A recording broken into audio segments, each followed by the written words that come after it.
आज बेटा हम लोग ग्राफ्स देखेंगे, इसके ऊपर बेस्ड ट्रिग्नोमेट्रिकल फंक्शंस और उनके ग्राफ्स, और इसके अलावा जो जो फंक्शंस बन सकते हैं, जो जो पॉसिबिलिटीज हो सकती है, क्योंकि ग्राफ्स का बहुत ज्यादा यूज होता है। तो पहले बेसिक्स ग्राफ्स देखेंगे, ठीक है। शुरू करता हूं मैं कंटेंट आज का।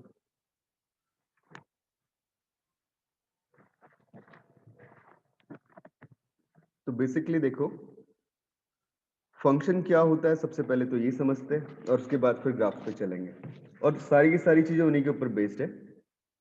मैं नॉर्मली फंक्शंस टॉपिक नहीं पढ़ा रहा हूँ, वैसे फंक्शंस मैंने तुम्हें बताया कि लिमिट से पहले पढ़ाऊंगा बहुत अच्छे से, क्योंकि यहाँ पे ट्रिगो में जरूरत है, तो इसलिए मैं कुछ कुछ बेसिक चीजें बता रहा हूँ तुम्हें। तो फंक्शंस क्या होते हैं? एक रिलेशन होता है। रिलेशन फंक्शन टॉपिक में तुमने थोड़ा बहुत पढ़ा होगा। रिलेशन क्या होता है? रिलेशन दो सेट्स के बीच में एक रूल होता है कि एक सेट के एलिमेंट को दूसरे सेट के एलिमेंट्स के साथ में कैसे एसोसिएट कर रहे हैं, तो वो एक रूल है हमारे पास। और फंक्शन भी एक रूल है, मतलब ये भी एक रिलेशन है। कैसा रिलेशन है? इसे डिनोट ऐसे करते हैं, एफ, ये मैंने नोटेशन दिया, फ्रॉम ए टू बी। ठीक है, पढ़ेंगे कैसे इसे? F is a mapping from A to B, is a mapping, और तुम बोल सकते हो फंक्शन, और बोल सकते हो बेटा रूल। ठीक है, एफ इज अ मैपिंग और फंक्शन और rule from set A to B.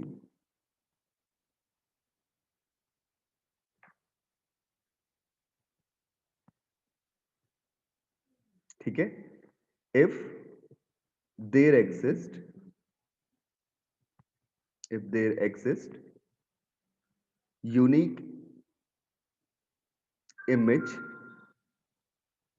अभी मैं बताता हूं इमेज क्या होती है और प्री इमेज क्या होती है। if there exist unique image fx which is belongs to b for each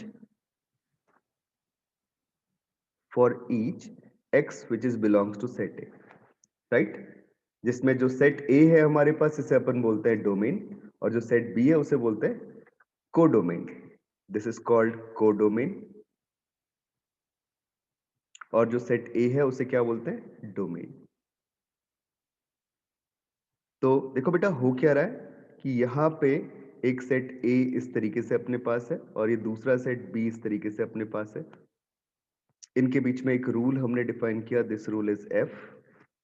set ए के पास कुछ मेंबर्स है, सपोज यहाँ पे एक मेंबर लाई करता है, दिस मेंबर इज एक्स। ठीक है, इसको अपन क्या बोलते हैं? सेट ए के मेंबर्स को, डोमेन के मेंबर्स को प्री इमेजेस। ठीक है, और जो सेट बी के मेंबर्स हैं, मतलब जैसे x जो है वो f के थ्रू, f रूल के थ्रू मैप हुआ। मैप हुआ किसके ऊपर आ गया? fx के ऊपर आ गया। This fx is called image, right? ये बात सबको समझ में आ रही है ना? तो ए सेट के मेंबर्स को अपने क्या बोला? प्री इमेजेस, और बी सेट के मेंबर्स को क्या बोला? इमेजेस। ये दो चीजें अपने पास है। ठीक है, तो हम बेटा जब ऐसे मैप करेंगे ना, तो ए सेट के जो मेंबर्स है, सारे मेंबर्स, देखो डेफिनेशन में क्या बोला कि इसके सारे मेंबर्स की इमेज मिलनी चाहिए। तो जो यहां से सारे मेंबर्स की इमेजेस का कलेक्शन मिला, सपोज वो इस सेट का ये पोर्शन मिल गया, राइट? सो जो ये पोर्शन मुझे मिला, this portion is called range of this function. ठीक है, range of this function. Range का मतलब क्या होता है? Collection of all images. This is collection of all images, या set of all images you may से,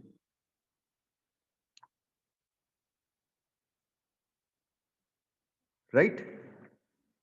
कैसे डिफाइन किया? x की इमेज मिली है f ऑफ x, x क्या है? प्रीइमेज, fx क्या है? इमेज, और इमेजेस का कलेक्शन क्या बोला आपने? रेंज बोला। मैं एग्जांपल देता हूं, देखो किस तरीके से। For example, if I said that we have a set capital A which contains the members, suppose -3, -2, -1, 0, 1, 2, 3, ऐसे मैंने ये लिया। ठीक है, अब मैंने क्या बोला कि एक दूसरा सेट है B जिसके पास मेंबर्स है 0, 1, 4, 9, 16, 25, सपोज ऐसे मेंबर्स है, राइट बेटा?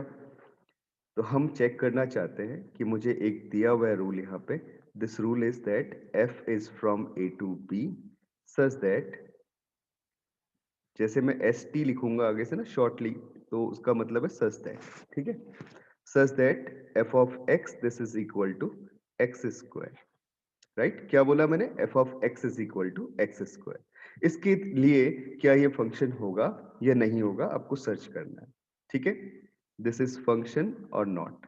तो मैं तो बोल रहा हूँ कि फंक्शन होगा बिकॉज मैं इसको एज एग्जाम्पल ले रहा हूँ। अभी फंक्शन क्यों होगा इसे समझते हैं। देखो मैंने यही मेंबर लिए, आपने शायद नोट डाउन किया होगा सबने। देखो नेक्स्ट पेज में दिखाता हूँ कि मेरे पास ये सेट था कैपिटल ए सेट, ठीक है, और ये दूसरा सेट है मेरे पास कैपिटल बी सेट। ए सेट के मेंबर्स क्या क्या है तुमने अभी लिखे थे, दिस इज -3 -2, ठीक है।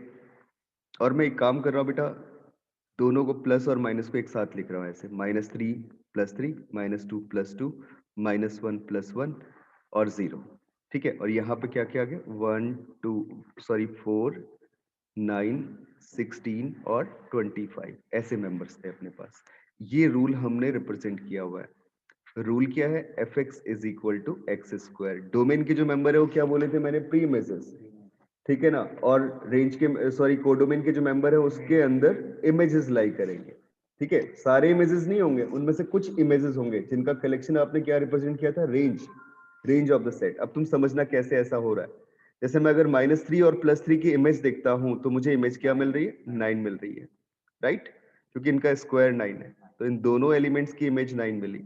डेफिनेशन गौर से देखो, उसने बोला हर एक प्री इमेज के लिए यूनिक इमेज होनी चाहिए। हाँ बेटा, एक इमेज के 2 प्री इमेज या एक इमेज के 3 प्री इमेज, ये कुछ भी पॉसिबिलिटी हो सकती है। लेकिन क्या मैंने बोला, हर एक प्री इमेज की यूनिक ही इमेज होनी चाहिए। ऐसा नहीं होना चाहिए कि -1 के लिए 9 मिल जाए और फिर -1 के लिए 25 भी मिल जाए। ऐसा नहीं हो सकता। अगर ऐसा होगा तो फंक्शन नहीं होगा, ठीक है। मैं ऐसे एग्जाम्पल भी लूंगा अभी। अब सिमिलरली मैंने देखा -2 + 2 की बात करता हूं तो -2 + 2 के लिए 4 मिल चुका है ना, सबको विजिबल होगा बेटा, यूनिक है ना। तो -2 और +2 के लिए 4 मिल गया, ठीक है। सिमिलरली -1 और +1 के लिए क्या मुझे मिल चुका है, ये मिल चुका है 1, इनका स्क्वायर 1 होगा, ठीक है। इन दोनों की इमेजेस 1 मिल रही है। लेकिन क्या 0 की इमेज मिली, फंक्शन होगा या नहीं होगा बेटा, गौर सर से। उसमें लिखा था आपने 0, उसमें ऊपर ऊपर लिखा वाले था में बी में आपने 0। लिखा था बी में 0, हाँ लिखा था 0। Yes sir. चलो अगर 0 नहीं होता बी सेट में तो आप क्या कहते, ये फंक्शन होता या नहीं होता, नहीं होता। बिकॉज फंक्शन की डेफिनेशन में क्या बोला है बेटा, 2 पॉइंट बहुत इंपॉर्टेंट है। उसने बोला there exist unique image for each x belongs to A, मतलब हर एक प्री इमेज, x क्या है बेटा यहाँ पे, प्री इमेज है, प्री इमेज की इमेज होना जरूरी है। अगर किसी एक प्री इमेज का इमेज नहीं मिलता तो आप क्या कहोगे, फंक्शन नहीं होगा। मतलब फंक्शन एक तरीके से मशीन है बेटा, कि मशीन में हम इनपुट डाल रहे हैं और हमें आउटपुट मिल रहा है। अब जैसे सपोज तुमने बोला कि हमारे पास फ्रूट जूस निकालने वाली मशीन है, तो आप उसमें फ्रूट्स डालोगे तभी जूस मिलेगा, बट वो लिक्विड काइंड ऑफ फ्रूट्स डालोगे तो भी जूस मिलेगा। अगर मैं बोलता हूँ उसमें ड्राई फ्रूट डाल दिया जाए, तुम्हारी मशीन खराब हो जाएगी। तो मशीन जो है ना वो एक्सेप्टेबल नहीं है उस टाइप ऑफ फ्रूट्स के लिए, है ना।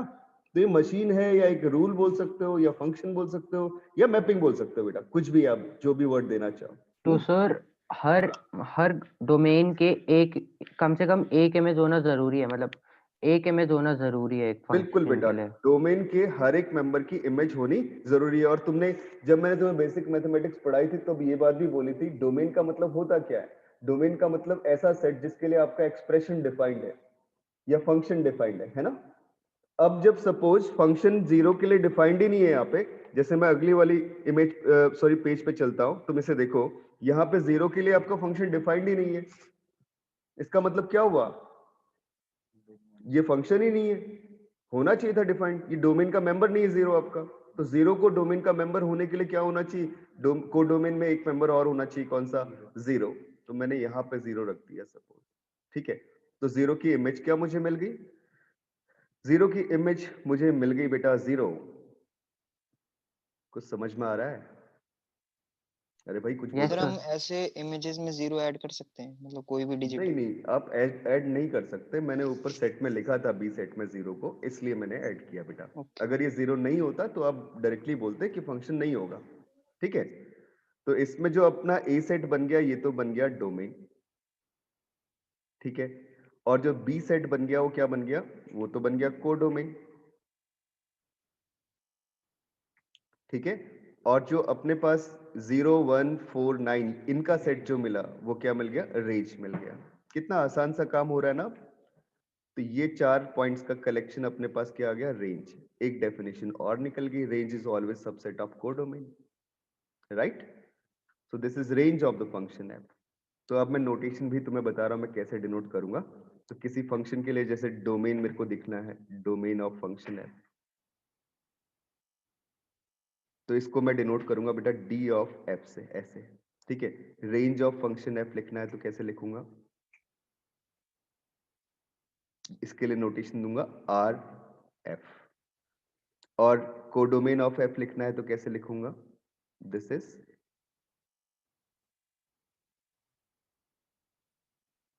सी डी एफ। ठीक है, ये नोटेशन मैं दूंगा।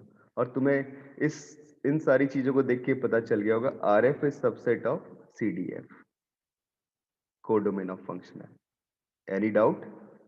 हाँ जी बच्चों बताओ, समझ में आई बात यहां तक? Yes sir. Very good.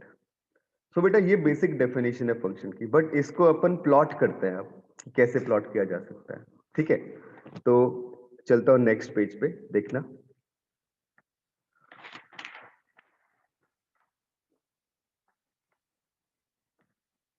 Trace of या ट्रेस ऑफ फंक्शन, और यू मे से ग्राफ ऑफ फंक्शन।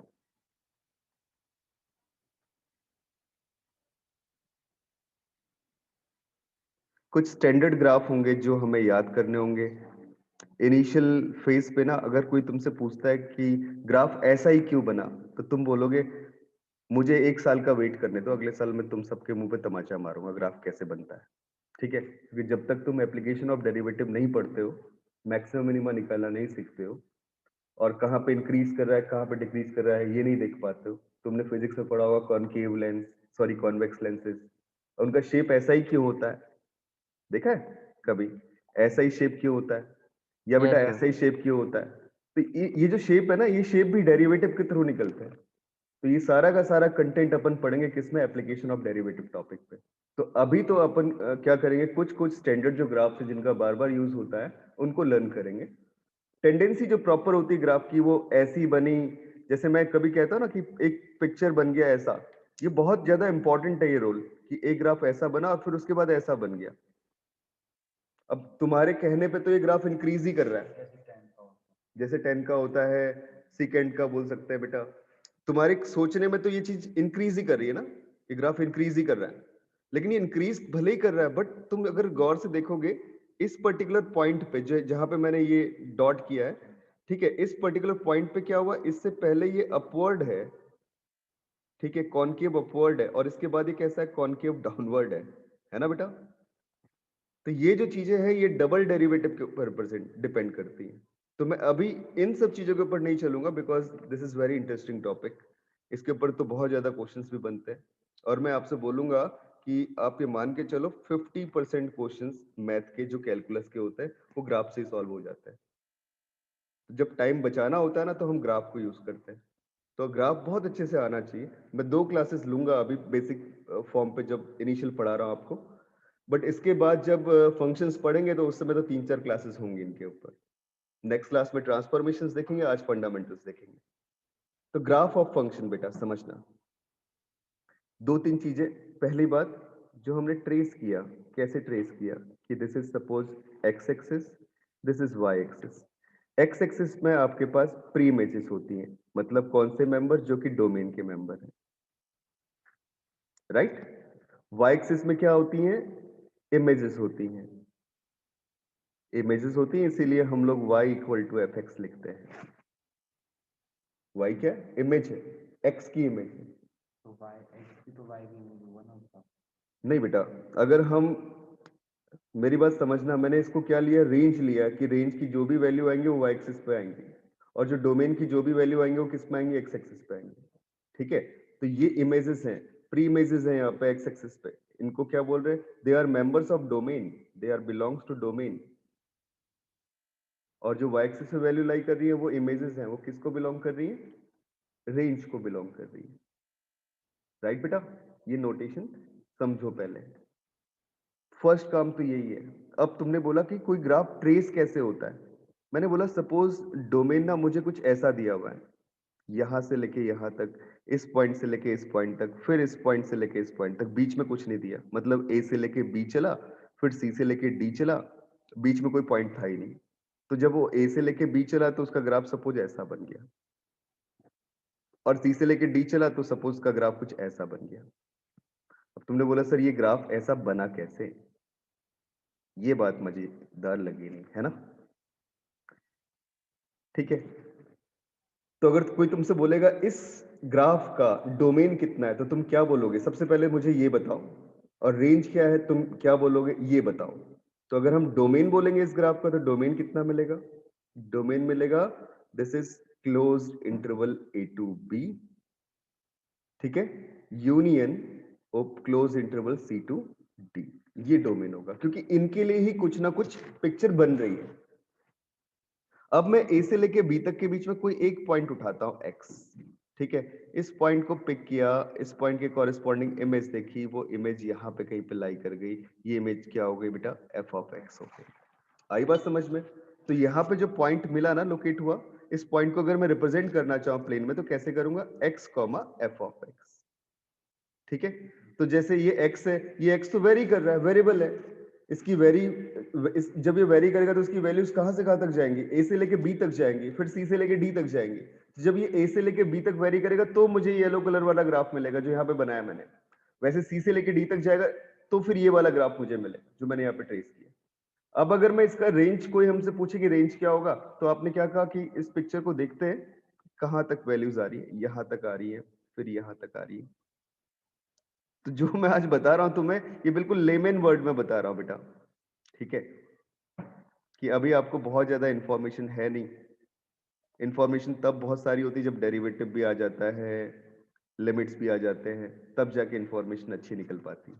ठीक है, तो अपन ना क्या देख रहे हैं कि किस पॉइंट से किस पॉइंट तक, तो यहाँ पे देखा मैंने जो ये वैल्यू मुझे मिली वो मिली एफ ऑफ ए, इस पॉइंट पे जो वैल्यू मुझे मिली वो एफ ऑफ बी, यहाँ पे क्या मिल गया एफ ऑफ सी, हाँ सॉरी डी बेटा, और यहाँ पे क्या मिल गया एफ ऑफ सी। ठीक है, अब मैं अगर रेंज लिखता हूं तो रेंज क्या लिखूंगा, the range is equal to, बोलना भाई तुम लोग क्या निकलेगा, पहले चले एफ ऑफ ए से लेके एफ ऑफ बी तक कॉन्टिन्यूअस चल रहे हो, क्लोज इंटरवल मिलेगा पूरा का पूरा, कहीं कोई ब्रेक नहीं है ग्राफ में। ठीक है, फिर ब्रेक आया ग्राफ में, एफ बी से लेके एफ डी तक के बीच की वैल्यू नहीं है अपने पास, कहां से कहां तक की वैल्यूज है, एफ डी से लेके एफ सी तक के बीच की वैल्यूज है, तो यूनियन करोगे, छोटा पॉइंट पहले बड़ा पॉइंट बाद में, एफ डी से लेके एफ सी। लिखने का तरीका ये होता है इंटरवल को ना, पहले तो स्मॉलेस्ट पॉइंट आता है फिर लार्जेस्ट पॉइंट आता है। तो अपने को देखो क्या क्या मिला है, मैं शेड करके तुम्हें दिखाता हूं। ये तो मिला है डोमेन, ये वाला सेट और ये वाला सेट, ठीक है, और ये वाला सेट और ये वाला सेट, ये क्या मिला है, रेंज मिला है। हाँ जी बच्चों, मेरी बात समझ में आई, बताओ। Yes sir. Yes sir. Very good. अब किसी ने मजाक कर दिया तुम्हारे साथ फिर से फंक्शन के ऊपर, मजाक कैसे किया देखो, अगले पेज पे चल रहा हूं। उसने बोला एक बर्ड है ना, वो फ्लाई करती है अपनी नेस्ट से, ठीक है, तो अगर मैं टाइम में और डिस्प्लेसमेंट पे ग्राफ बनाना चाहूँ तो कौन सा ग्राफ बनेगा, तो मुझे बताना। बनेगा तो फंक्शन ही, यहाँ पे टाइम है और यहाँ पे डिस्प्लेसमेंट है, displacement is function of time, तुम जानते हो है ना। तो मैंने बोला कि वो ओरिजिन से चला टाइम 0 पे, और टाइम 0 से चलने के बाद वो बेचारा बर्ड ना ऐसे घूमता हुआ चला गया, क्या ये ग्राफ हो सकता है। वो ओरिजिन से चला फिर वो ऐसे आ गया, क्या ये ग्राफ हो सकता है। वो ओरिजिन से चला फिर वो ऐसे आ गया, क्या ये पिक्चर बन सकती है। ठीक है, ये टाइम और डिस्प्लेसमेंट के ऊपर ये मैं बना रहा हूं। फिर वो ओरिजिन से चला और बेटा ऐसे जाके फिर वापस आके फिर ऐसे आ गया। तो इनमें से कौन सी फिगर बर्ड के डिस्प्लेसमेंट को टाइम के कॉरेस्पॉन्डिंग बता रही है? जरा सोचो और मुझे बताओ। First option, second option, third option और फोर्थ ऑप्शन। टाइम पे डिपेंड करेगा। सेकंड। सोच लो बेटा, कोई ऑप्शन गलत है तो क्यों गलत है ये भी बताओ। डिस्प्लेसमेंट नेगेटिव जा रहा है ना, वापस ऊपर जा रहा है। और कुछ आइडिया? भाई साहब बोलोगे कुछ आप लोग, जो लोग ऑनलाइन हो? क्या आइडिया आ रहा है दिमाग में? इधर एक ही फंक्शन में दो इमेज बन जाएगी। हाँ देखो बेटा, अगर मैं सपोज यहाँ पे देखता हूँ, यहाँ पे एक इंस्टेंट टाइम है टी नॉट। हाँ इस इंस्टेंट टाइम पे आपकी बर्ड 3 प्लेस पे आ गई, क्या ऐसा हो सकता है? यस सर, नहीं दे सकती हो। हाँ है ना। सिमिलरली यहाँ पे एक इंस्टेंट यस सर। टाइम है टी नॉट, फिर से आपकी बर्ड 3 प्लेसेस पे आ गई, ये भी पॉसिबल नहीं हो सकता। और वही कहानी यहाँ पे भी फेल हो रही है कि इस इंस्टेंट टाइम पे आपकी बर्ड जो है वो 2 प्लेसेस पे आ गई। ठीक है ना, आप समझ सकते हो ना इस बात को कि एक टाइम पे आप 3 जगह दिखो, ऐसा तो खैर हम लोग किताबों में पढ़ते हैं ऐसा होता था। ठीक है, वैसे तो नहीं होता ना, जो हमारी रियल लाइफ है उसमें तो होता नहीं ऐसा। बट इस काइंड के फंक्शंस होते हैं जिनको हम लोग मल्टी वैल्यूड फंक्शन बोलते हैं। And this is very interesting topic teach, जो आप लोग पढ़ोगे ग्रेजुएशन में। जब हम कॉम्प्लेक्स एनालिसिस पढ़ते हैं तो उस समय देखते हैं मल्टी वैल्यूड फंक्शन। तो ये उसका टॉपिक तो है नहीं। मल्टी वैल्यूड फंक्शन के ऊपर मेरी वीडियो पड़ी हुई है यूट्यूब पे, आप चाहो तो सर्च कर सकते हो अगर किसी को ज्यादा इंटरेस्ट है उस टॉपिक को पढ़ने का। बट अगर हम आज देखें रियल फंक्शन के लिए, तो रियल फंक्शन के लिए पॉसिबिलिटी नहीं है बेटा कि एक पॉइंट के ऊपर आपको 3 प्रॉपर इमेजेस मिल जाए, ऐसा कभी नहीं हो सकता। एक पॉइंट पे एक ही इमेज मिलेगी ये पॉसिबिलिटी है। तो यहाँ देख रहे हो आप, किसी भी पॉइंट को मैं इंस्टेंट टाइम को लूंगा तो उसके ऊपर आपके पास सिंगल इमेज मिलेगी। तो ये तो फंक्शन होगा, ये फंक्शंस पॉसिबल नहीं है, राइट? तो ये पॉसिबिलिटी नहीं हो सकती। सो this is just a function. तो हम सर ये कह सकते हैं कि सेम इमेज जो होगी वो डिफरेंट टाइम पे नहीं हाँ मिलेगी। ऑब्वियसली बेटा, हो ही नहीं सकती ना ऐसा। ठीक है, यस सर। अब वेरी गुड। अब देखो फिर से ग्राफ के ऊपर चलते। अब किसी ने बोला कि कुछ स्टैंडर्ड ग्राफ बनाना शुरू करते, कैसे कैसे बनाए। तो पहले तो कुछ जो प्रॉपर फंडामेंटल ग्राफ्स है उनको देखो कैसे। Fundamental graphs,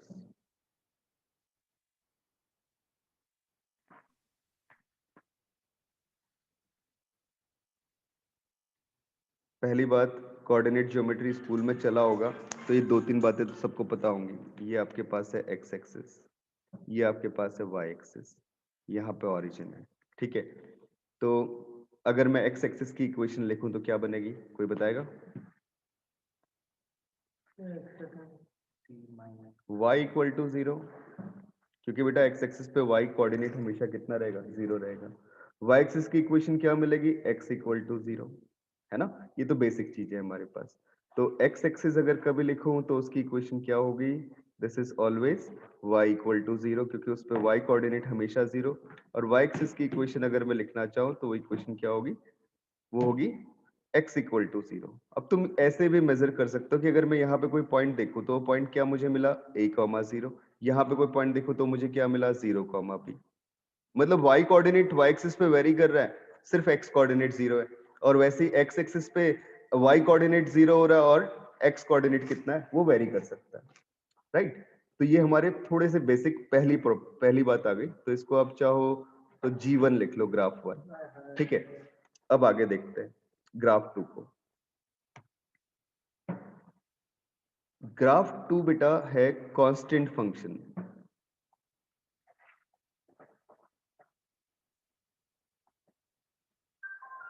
constant function, constant function बोलने का मतलब जो हर एक पॉइंट पे कांस्टेंट है, मतलब जिसकी इमेज हमेशा सेम आ रही है। ठीक है, और फंक्शन मैंने कैसे रिप्रेजेंट किया, ऐसे देखो, F is a mapping from set of real numbers to set of real number, मतलब इसका डोमेन भी रियल नंबर है और कोडोमेन भी रियल नंबर है, राइट बेटा? डोमेन भी रियल नंबर है और कोडोमेन भी रियल नंबर है, बात को सब लोग समझना, ठीक है? और मैंने फंक्शन कैसे लिख लिया fx equal to c, where c is some constant value, fix constant value. Graph draw करते हैं, कैसा ग्राफ बनेगा? ये बना दी y एक्सिस, ये बन गई आपके पास x एक्सिस, ठीक है? तो y इक्वल टू सी आ रहा है, बोल रहा y इक्वल टू सी हर जगह सेम है, x की वैल्यू चाहे कुछ भी होती रहे, y की वैल्यू हमेशा कितनी आ रही है? c आ रही है। गौर से समझना, ग्राफ कैसा बनेगा? ऐसा बनेगा, हाँ या ना बेटा बताओ? ये ऐसा ही क्यों बनाया मैंने, थोड़ा गौर से देखना कि यहाँ पे तो वैल्यू मेरे को पता है 0,c है। अब मैं कोई भी पॉइंट पिक करूं x एक्सिस पे, यहाँ पे ले लिया 1,0, यहाँ पे ले लिया 2,0, यहाँ पे ले लिया 3,0, ठीक है? इनके ऊपर अगर अपन वैल्यू देखते हैं तो 1 पे भी कितनी मिलेगी c, ये 1,c, 2 पे भी कितनी मिलेगी c, 2,c, 3 पे भी कितनी मिलेगी c, 3,c। अब तुम्हें पता है ना कि between 1 and 2 there are infinitely many points, they are rational और इरेशनल, कुछ भी पॉसिबिलिटी हो सकती है। उन सब के लिए मुझे वैल्यू कितनी मिल रही? c मिल रही, right? So the graph is in that form. Erase कर देता हूं इन चीजों को, ठीक है ना? ये समझने का तरीका था, ठीक है बच्चों? समझ में आई बात? हाँ या ना बताना। Yes Yes, sir. ठीक है, so this is our constant function. What is its domain?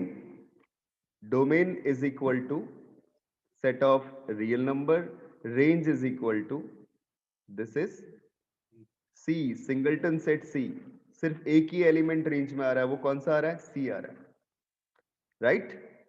आई बात समझ में? अब बढ़ते हैं दूसरे ग्राफ की तरफ, graph 2। This is called identity function.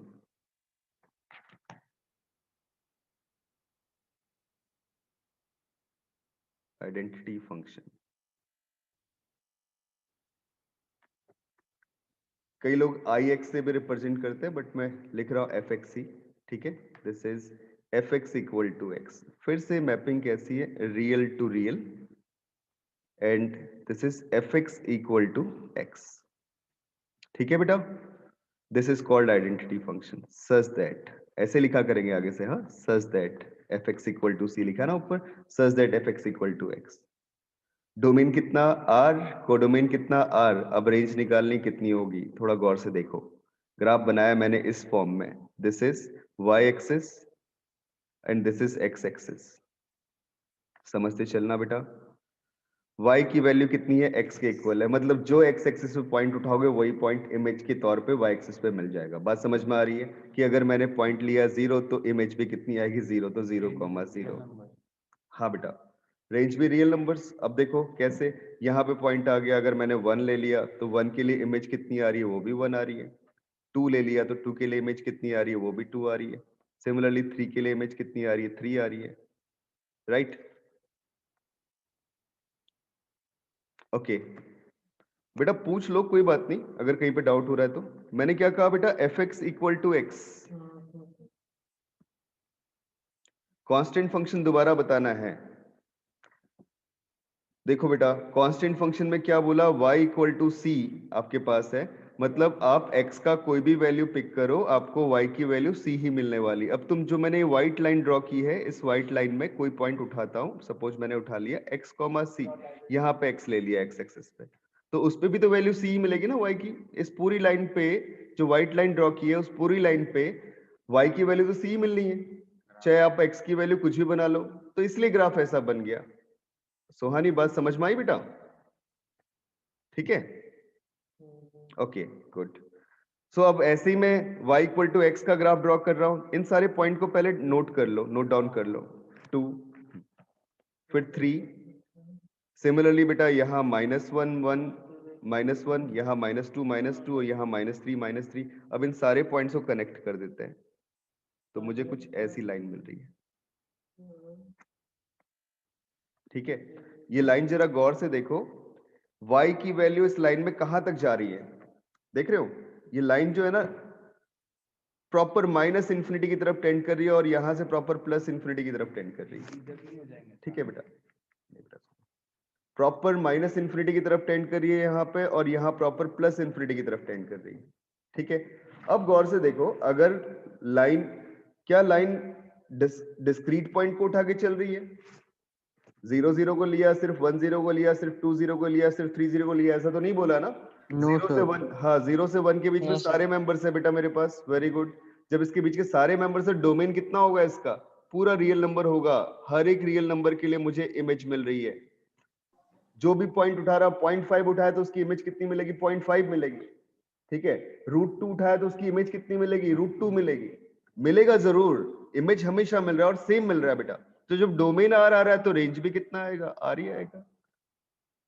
But इसको मैं चाहता हूं ना, ऐसे मत सोचो कि डोमेन आर आ रहा है तो रेंज भी आर आएगा। क्यों? क्योंकि fx = x है। ऐसा सोच के मत चलो, इसको ऐसे सोचो बेटा ग्राफिकली, कि ये जो ग्राफ है ना, ये ग्राफ कहाँ जा रहा है? ऊपर, टेंड्स टू प्लस इन्फिनिटी। और ये ग्राफ जहां नीचे जा रहा है, कहाँ? Minus infinity. तो माइनस इन्फिनिटी जो y की वैल्यू यहाँ नीचे जाएगी तो माइनस इन्फिनिटी देगी, और ऊपर जाएगी तो प्लस इन्फिनिटी देगी। तो y के तो हर एक, मतलब जब इस पॉइंट को मैं अगर डिनोट करता हूँ यहाँ पे, चलो मैंने एक्सट्रीम पॉइंट मान लिया बेटा, तो अगर इस पॉइंट को लिखूंगा तो कैसे लिखूंगा? Plus infinity comma plus infinity लिखूंगा ना। और ऐसे वैसे लिख नहीं सकता हूँ कभी, ठीक है ना, क्योंकि infinity is not a real number. लेकिन और इसको लिखूंगा तो क्या लिखूंगा? Minus infinity comma minus infinity. तो x की वैल्यू भी माइनस इन्फिनिटी से लेके प्लस इन्फिनिटी तक जा रही है, ऐसे देखो। और y की वैल्यू भी माइनस इन्फिनिटी से प्लस इन्फिनिटी तक जा रही है। और Same माइनस, as x. हाँ जी बेटा, माइनस इन्फिनिटी से लेके प्लस इन्फिनिटी बोलने का मतलब क्या हुआ? Set of real number. तो इस तरीके से सोचना होगा अपने को। ठीक है, तो ये इसका क्या मिला? रेंज मिल गया और डोमेन मिल गया फंक्शन का। कोई डाउट सब किसी को? बताओ बेटा, समझ में आई बात? तो सेकंड Yes, sir. फंक्शन था, very good yes sir very good, this is identity function. अब आते हैं अपन थर्ड फंक्शन में, graph 3। This is called modulus function और एब्सोल्यूट वैल्यू फंक्शन।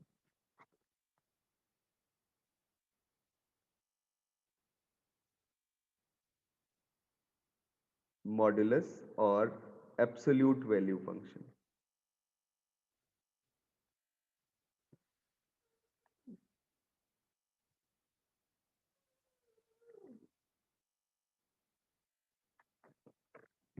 तुम सोच रहे हो ट्रिगो में सर ये वाले ग्राफ क्यों पढ़ा रहे हो? बट इन ग्राफ का बहुत ज्यादा रोल है ट्रिगो में भी बेटा। मैं मॉड साइन एक्स बोल दूं तो साइन एक्स का ग्राफ पता है और मॉड एक्स का ग्राफ पता है, दोनों को क्लब करके क्या बना सकते हो? मॉड साइन एक्स का ग्राफ बना सकते हो। ठीक है, तो बहुत सारी चीजें डिपेंडेंट है एक दूसरे के ऊपर। मॉडुलस और एब्सोल्यूट वैल्यू फंक्शन रिप्रेजेंट ऐसे किया, फिर से f is a mapping from r to r, set of real number से सेट ऑफ रियल नंबर पे। और ये मिल गया क्या? f of x is equal to mod of x, right? इसे बोलते हैं मॉडुलस और absolute value function. Mod x का मतलब क्या है? This is x when this x is greater than or equal to 0 and this is minus x when x is less than by 0। ये तो मैं तुम्हें पहले भी पढ़ा चुका हूँ। अगर 0 है तो बेटा 0, इक्वल टू 0 लगा तो दिया यहाँ पे। ठीक है, अब जरा इसका ग्राफ देखो। ये लिखा है मैंने y equal to mod x and this is y axis, this is x axis. Picture देखना, यहाँ पे 0 पॉइंट। ठीक है, फिर से मैं उन्हीं पॉइंट के कॉरेस्पॉन्डिंग, फिर 1, फिर 2, फिर 3, फिर 4, हाँ, और सिमिलरली यहाँ पे आ गया -1, -2, -3, -4 एंड सो ऑन। जब बेटा 0 की इमेज देखूंगा तो क्या मिलेगी? 0। ठीक है, 1 की क्या मिलेगी? 1, 2 की क्या मिलेगी? 2, 3 की क्या मिलेगी? 3, 4 की क्या मिलेगी? 4, सिमिलरली -1 की क्या मिलेगी? 1 बिकॉज मॉड लिया बेटा, पॉजिटिव हो जाएगी ना वैल्यूज। प्लस -2 की क्या मिलेगी? +2, -3 की क्या इमेज मिल गई? +3। सिमिलरली -4 की इमेज क्या मिल गई? +4। ये जो भी पॉइंट मुझे इन सबको ज्वाइन कर देते हैं। ठीक है, this is the graph of mod of x, right? ठीक है, हाँ। अब y की जो वैल्यू है हमारे पास, वो सिर्फ 0 या 0 से बड़ी मिल रही है, अगर तुम ग्राफ को देख पा रहे हो तो। जो मैंने येलो कर्व बनाया हुआ है वो x एक्सिस से नीचे नहीं जा रहा। अगर x एक्सिस से नीचे जाता तो उसमें y की वैल्यू नेगेटिव भी हो पाती। बट रेंज किसे कौन रिप्रेजेंट कर रहा है रेंज को? y। तो बेटा यहाँ डोमेन क्या मिल गया? डोमेन मिल गया, this is set of real numbers पूरे रियल नंबर्स, मतलब हर एक रियल लाइन के जितने भी मेंबर्स हैं सबके लिए कुछ ना कुछ इमेज मिल रही है, ठीक है। और रेंज क्या मिल गया, the range is equal to 0 to infinity, 0 पे क्लोज्ड और इंफिनिटी पे ओपन। पॉजिटिव रियल नंबर्स है। और पॉजिटिव रियल नंबर्स कहां से कहां तक लाई करेंगे, 0 से लेके इंफिनिटी, जीरो भी इंक्लूडेड है। और 0 भी इंक्लूडेड है बेटा। बच्चों समझ में आ रही है बात, हाँ या ना बताना। सर एक बार और बता दीजिए। Yes sir. Very good. देखो मैंने क्या बोला बेटा, 0 से लेके इंफिनिटी तक के बीच के सारे नंबर्स मिल रहे हैं रेंज में, वो इसलिए मिल रहे हैं, तुम y की वैल्यू देखो रेंज देखते वक्त, तो y की कौन कौन सी वैल्यूज लाई कर रही। अब तुमने इस ग्राफ में देखा तो y की वैल्यू 0 से चलनी शुरू हुई, यहां से चलनी शुरू हुई, और कहां तक जा रही है, ये इंफिनिटी तक भागती चले जा रही, तो 0 से इंफिनिटी मिली। नेगेटिव जा रही है क्या, नहीं जा रही। विवेक समझ में आई बात, यस सर। ठीक है। सो इसका डोमेन कितना हो गया रियल नंबर, और रेंज क्या हो गया 0 टू इंफिनिटी। तीसरा फंक्शन आता है दैट इज कॉल्ड ग्राफ 4, लिख लेते हैं इसे। This is y is equal to या fx is equal to x to the power n।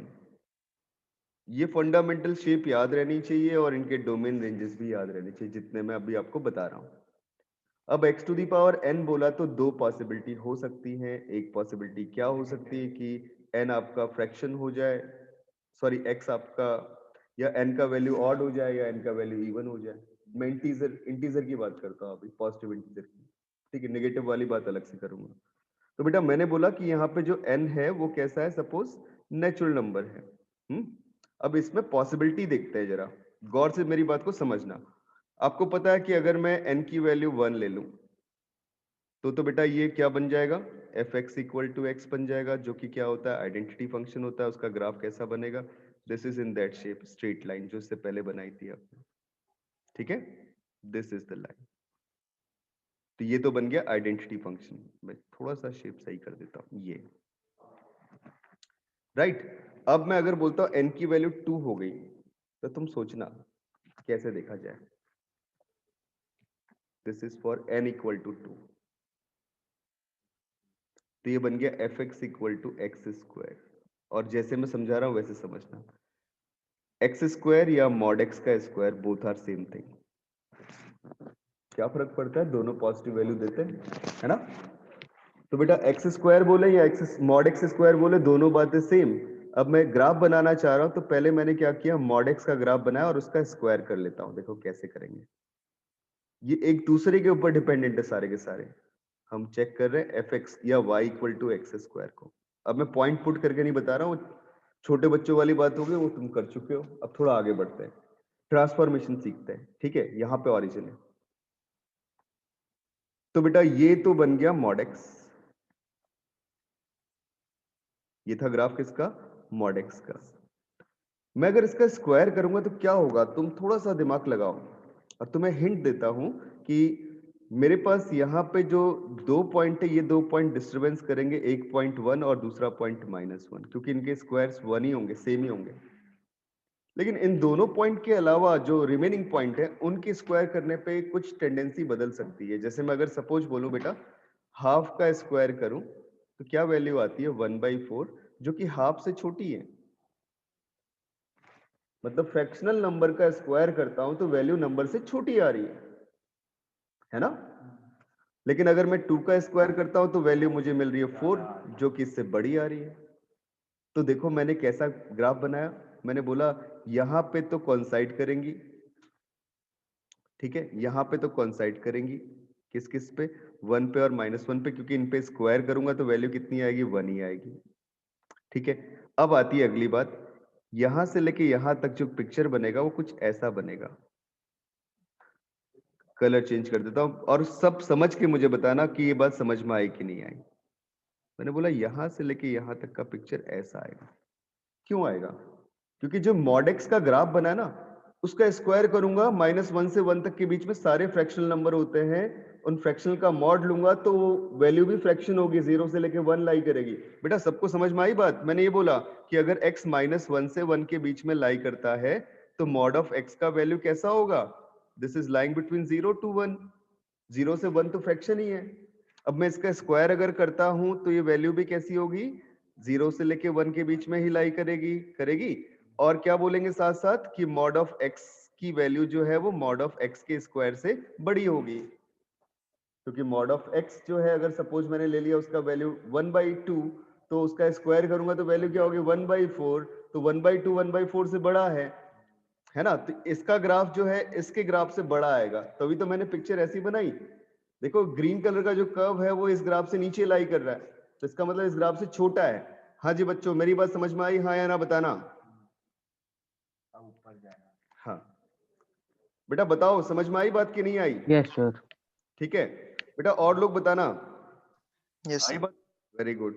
अब अगर मैं बोलता हूं कि आपके x की जो वैल्यू है ना, वो x की वैल्यू सपोज 1 से बड़ी हो जाए, या x की वैल्यू सपोज -1 से छोटी हो जाए, तो अगर मैं इनका मॉड देखता हूं तो इसके लिए मॉड x की जो वैल्यू आएगी, दिस इंप्लाइज वो वैल्यू कैसी होगी, this is always greater than by 1 but less than by infinity.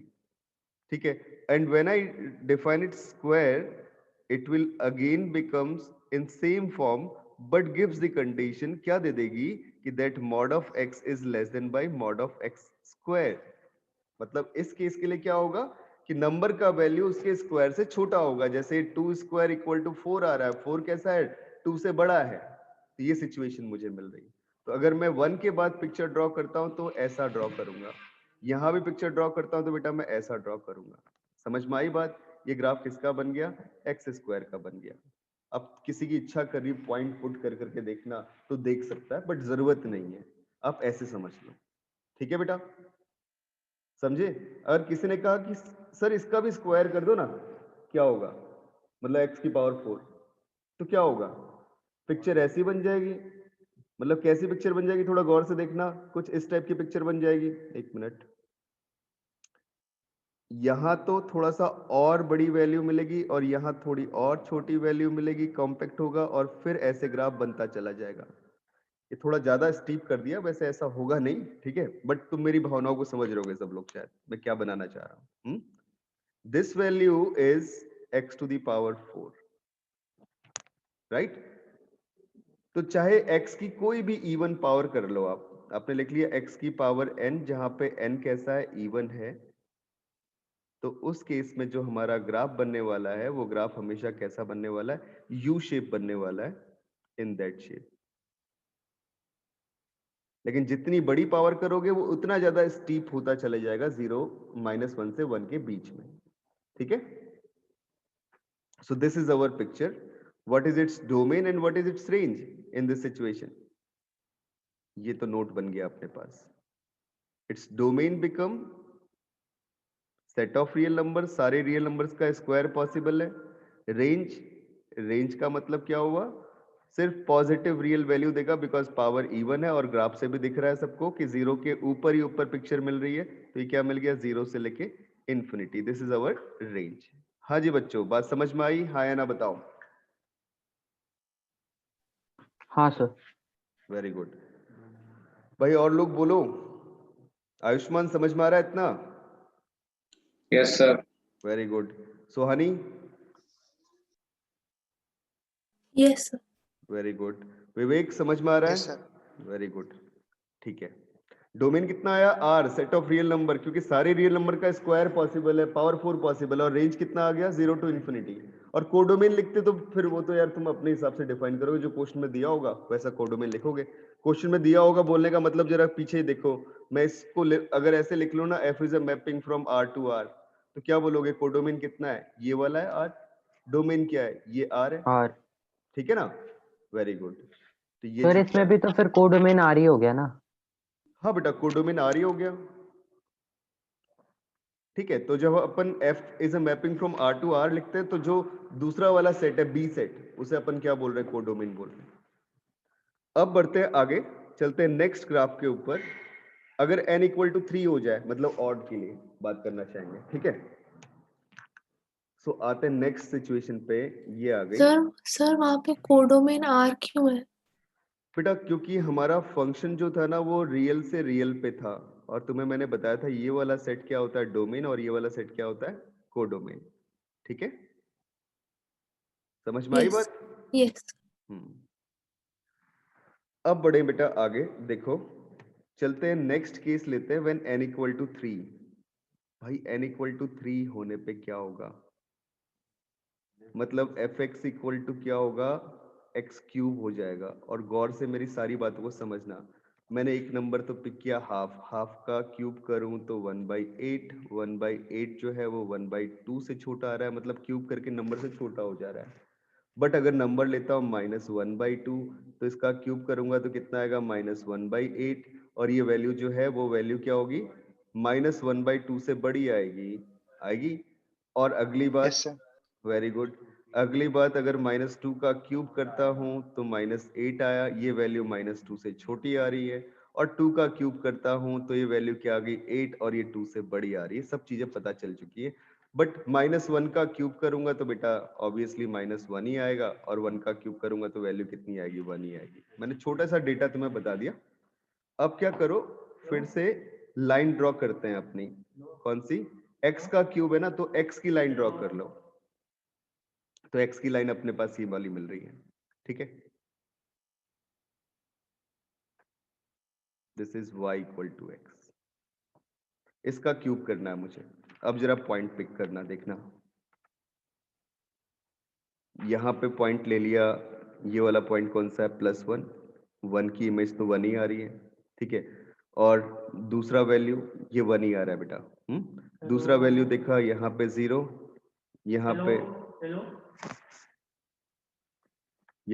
क्या रहा है, -1, इसकी वैल्यू भी कितनी है बेटा, -1, ठीक है। अब 0 से 1 तक के बीच के जो नंबर है, जैसे मैंने हाफ लिया तो उसका क्यूब जो आ रहा है ना वो नंबर से छोटा आ रहा है बेटा, तो ये ग्राफ मुझे मिला, ठीक है। 1 के बाद जो नंबर है 2 का क्यूब किया, वो नंबर उससे ग्रेटर आ रहा है, तो उसका पिक्चर ऐसा बन गया, इस लाइन से ऊपर लाई करेगा। और फिर बेटा -1 से 0 के बीच में देखा नंबर -1/2 ले लिया, उसका क्यूब किया तो -1/8, वो नंबर बड़ा आया, तो पिक्चर कैसी बन गई, ऐसी बन गई, ठीक है। और फिर अगर मैं आगे बढ़ूं, -1 से पहले नंबर लेता हूं, -2 ले लिया, उसका क्यूब किया तो जो नंबर आया वो नंबर छोटा आ गया, तो पिक्चर कैसा बन गया, ऐसा बन गया। तो this is a graph of x cube. किसी ने बोला x⁵ का ग्राफ बना दो, अब तो तुम्हें बोलोगे बाएं हाथ का खेल है ना। ऐसा, बस यहाँ पे थोड़ा सा छोटा और ज्यादा हो गया, यहाँ थोड़ा और बड़ा हो जाएगा, सेम सिचुएशन यहाँ पे बेटा ये पिक्चर बन चुकी है। तो this is the graph of x⁵ and so on, plot कर सकते हैं, ठीक है। सो अब नोट लिख लेते हैं अपना। नोट क्या बन गया कि अगर हमारे पास कभी कोई फंक्शन हो किस फॉर्म में, fx इक्वल टू x⁵n, तो उसका पिक्चर कैसा बनेगा, it's graph is in that form,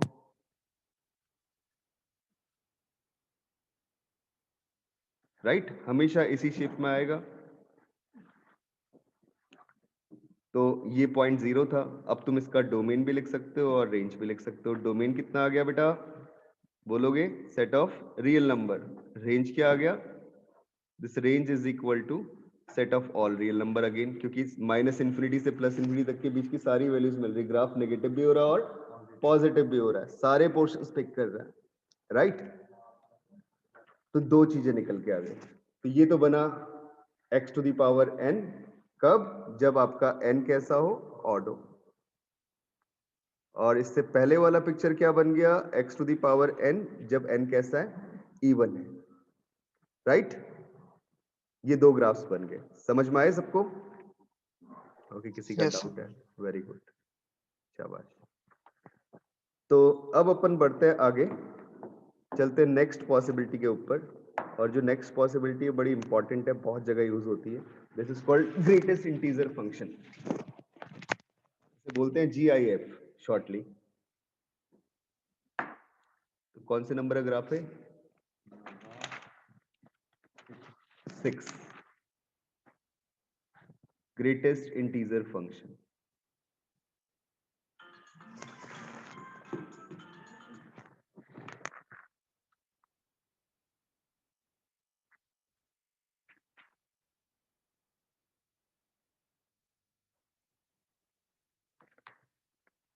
हम आगे से यही बोलेंगे बेटा, GIF।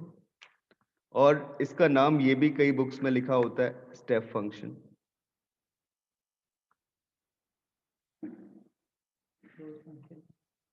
और बेटा ये भी बोल सकते हैं फ्लोर फंक्शन।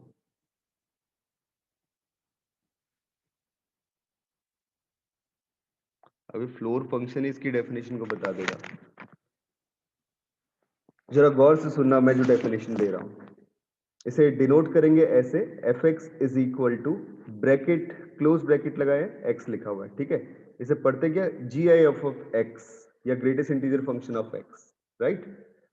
अगर इसमें x की वैल्यू दो सक्सेसिव इंटीजर्स के बीच में लाई करी, किससे, n से लेके n+1 के बीच में। इक्वालिटी किस पे लगाई है मैंने, n पे लगाई है, ठीक है। जरा गौर से समझना, तो जो ग्रेटेस्ट इंटीजर वैल्यू आएगी वो क्या आएगी, n आएगी। मतलब जहां पे n किससे बिलोंग कर रहा है बेटा, इंटीजर्स को बिलोंग कर रहा है। मेरी बात समझना, मैंने बोला the greatest integer less than by the number. क्या बोला बेटा, द ग्रेटेस्ट, हाँ, greatest integer less than by the number. समझ में आई बात, क्या वर्ड हुआ बेटा, अच्छा वर्ड जो मैं दे रहा हूं तुम्हें, इसका मतलब है the greatest integer less than by the number.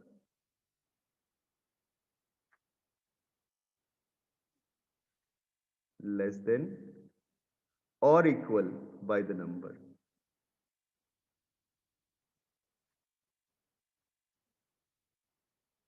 For example, if I take the number 5.6, so its greatest integer value is equal to 5, because 5.6 से छोटे नंबर्स अगर तुम देखोगे, इंटीजर्स देखोगे, तो 5 भी है, 4 भी है, 3 भी है, 2 भी है, 1 भी है, और इन सब में सबसे बड़ा कौन सा है, 5। इसलिए वर्ड क्या यूज किया, ग्रेटेस्ट इंटीजर लेस देन और इक्वल बाय द नंबर, ठीक है बेटा। अब जैसे मैं लिखता हूँ ग्रेटेस्ट इंटीजर वैल्यू ऑफ 6, आप क्या बोलोगे, 6 ही है, वो तो खुद ही इंटीजर है भाई, है ना।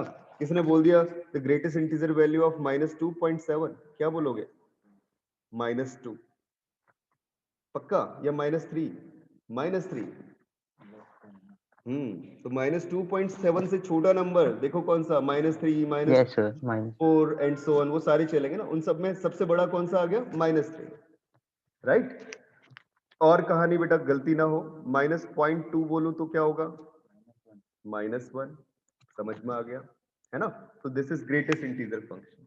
तो n क्या है, यहाँ पे इंटीजर है, दो इंटीजर्स के बीच में नंबर लाई कर रहा है, तो उसका जो वैल्यू होगा वो क्या होगा, n होगा, ग्रेटेस्ट इंटीजर वैल्यू, ठीक है। तो इसको मतलब सर वो फ्लोर वैल्यू ले रहा है। फ्लोर वैल्यू ले रहा है बेटा, इसीलिए इसका नाम क्या रखा आपने, फ्लोर फंक्शन। ये अपने पास है फ्लोर, और ये क्या है, सीलिंग, ठीक है। तो सीलिंग वैल्यू पिक नहीं कर रहा, किसे पिक कर रहा है, फ्लोर वैल्यू को पिक कर रहा है। अब स्टेप फंक्शन क्यों रखा है इसका नाम, तो ग्राफ से पता चलेगा। Sir sir same to same function exactly computers के पाइथन कोडिंग में होता है, सेम टू सेम काम करता है और नेम हाँ भी हाँ सेम। बेटा पाइथन कोडिंग में दोनों फंक्शंस काम करते हैं, एक तो ग्रेटेस्ट हाँ इंटीजर सर। फंक्शन जो मैंने पढ़ाया आज तुम्हें वो, और दूसरा इसके बाद जो मैं लीस्ट इंटीजर फंक्शन पढ़ाऊंगा वो भी। Dot floor dot, sir dot floor और डॉट सील करके वो होता है उसका सिंटेक्स कुछ हाँ करके, जी बेटा, हाँ याद जी, नहीं आ हाँ जी, हाँ जी, हाँ जी, हाँ जी, रहा। हाँ बिल्कुल सही। ये मतलब बेटा आप ये सोच लो कि अगर आप कैलकुलस नहीं जानते ना मैथ में, तो आप ना कंप्यूटर साइंस जानते हो, ना इलेक्ट्रॉनिक्स जानते हो, ना मतलब फिजिक्स भी नहीं जानते।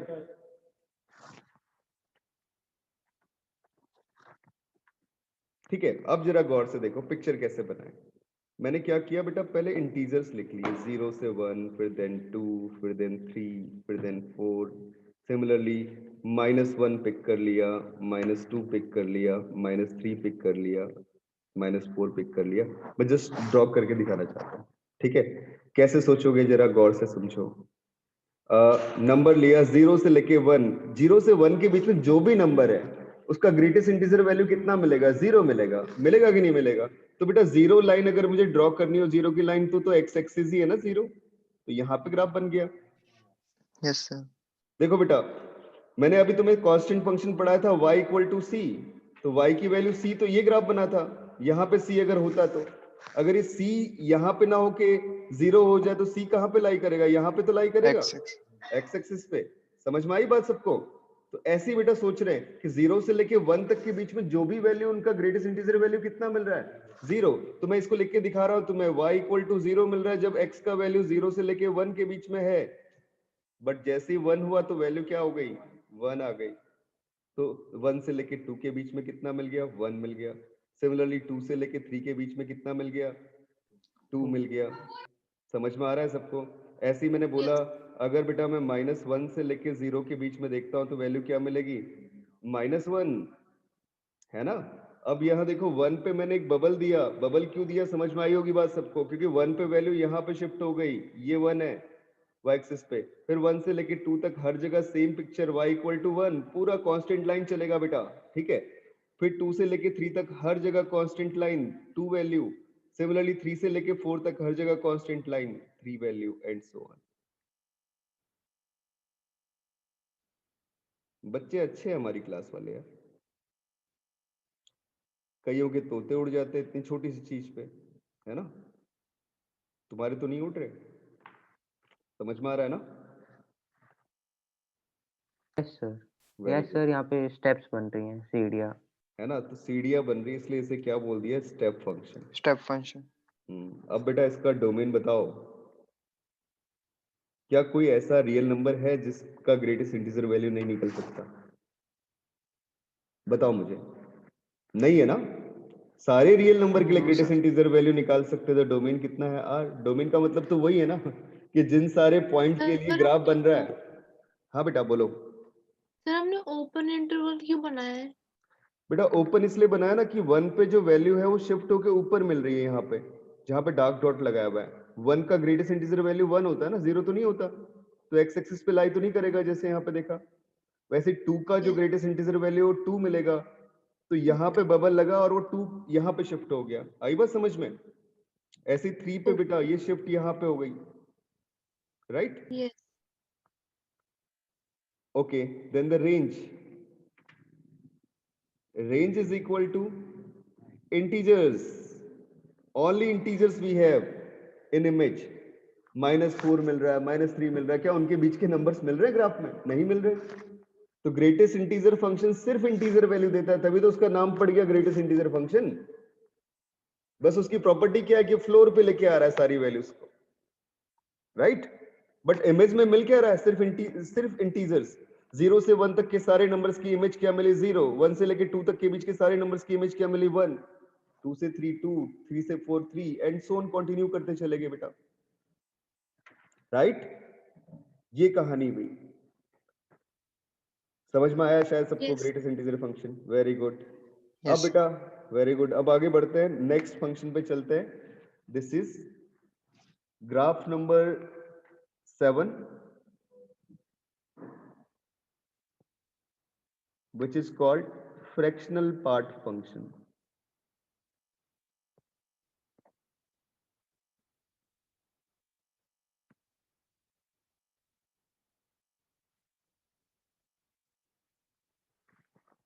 तुमने अपने सीनियर्स के मुंह से 2-3 वर्ड सुने होंगे, कॉन्टिन्यूटी एंड डिफरेंशियबिलिटी। नहीं सुने? मिले ही नहीं, सीनियर भी नहीं मिलना बेटा, कोविड का टाइम। अच्छा, एक तो बेटा क्या है ना, कोविड के चक्कर में सीनियर्स भी नहीं मिल पाए जो होते भी, तो सीनियर्स ना सबसे ज्यादा खौफ खाते थे किससे, कॉन्टिन्यूटी और डिफरेंशियबिलिटी से। उन्हें डिफरेंशिएशन करना बहुत अच्छा लगता था कि dy/dx निकाल लो, d2/dx² निकाल लो। वो तुम्हें भी अच्छा लगता होगा ना, फिजिक्स में करते होगे तो वो नो डाउट कैलकुलेशन है, तो कैलकुलेशन वाला पार्ट तो जब समझ में आया था तो बहुत अच्छा लगता ही है। बट जो लॉजिकल पार्ट है वो बेटा ग्राफिकली, अगर हमें कॉन्टिन्यूटी और डिफरेंशियबिलिटी चेक करनी हो ना, इससे 2 क्वेश्चंस कंफर्म होते हैं कि मेंस में भी आते हैं और एडवांस में भी आते हैं। और अगर आपको ग्राफ बनाने आते हैं तो 2 क्वेश्चंस आप ग्राफ से, मतलब हम अगर एवरेज टाइम देखें एक क्वेश्चन का, तो एवरेज टाइम होता है 2.5 मिनट्स का एक क्वेश्चन का। तो आपको ग्राफ अगर अच्छे से आते हैं तो उस क्वेश्चन को आप 0.5 मिनट में बना लोगे। 0.5 मेरा बोलने का मतलब समझ रहे हो, 30 सेकंड में बना लोगे। तो बहुत ज्यादा इंपॉर्टेंस है इन चीजों का। हाँ, वो आएगा बेटा आपका लिमिट्स के बाद। Fractional part function fx is equal to fraction of x, ऐसे देखते हैं, ठीक है। फ्रैक्शन ऑफ x डिनोट कैसे कर रहा हूं, कर्ली ब्रेसेस से, हाँ कर्ली ब्रेसेस से बेटा रिप्रेजेंट कर रहा हूँ।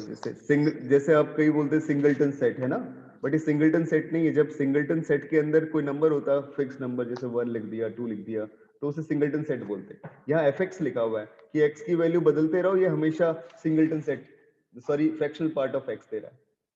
फ्रैक्शनल पार्ट ऑफ एक्स कहने का मतलब क्या हुआ कि नंबर में से उसकी इंटीजर वैल्यू को सब्ट्रैक्ट कर दोगे। क्या करोगे, नंबर में से एक्स जैसे नंबर मेरे पास है उसमें से उसकी इंटीजर वैल्यू को सब्ट्रैक्ट कर दिया, तो क्या बचेगा, फ्रैक्शन फ्रैक्शन। बचेगा ना। नंबर में से इंटीजर हटा दो, बचेगा क्या, फ्रैक्शन। वही लिखा मैंने, कुछ नया नहीं लिखा। X minus greatest integer of x क्या हो गया, फ्रैक्शनल। तो फ्रैक्शनल पार्ट ऑफ एक्स लिखती है।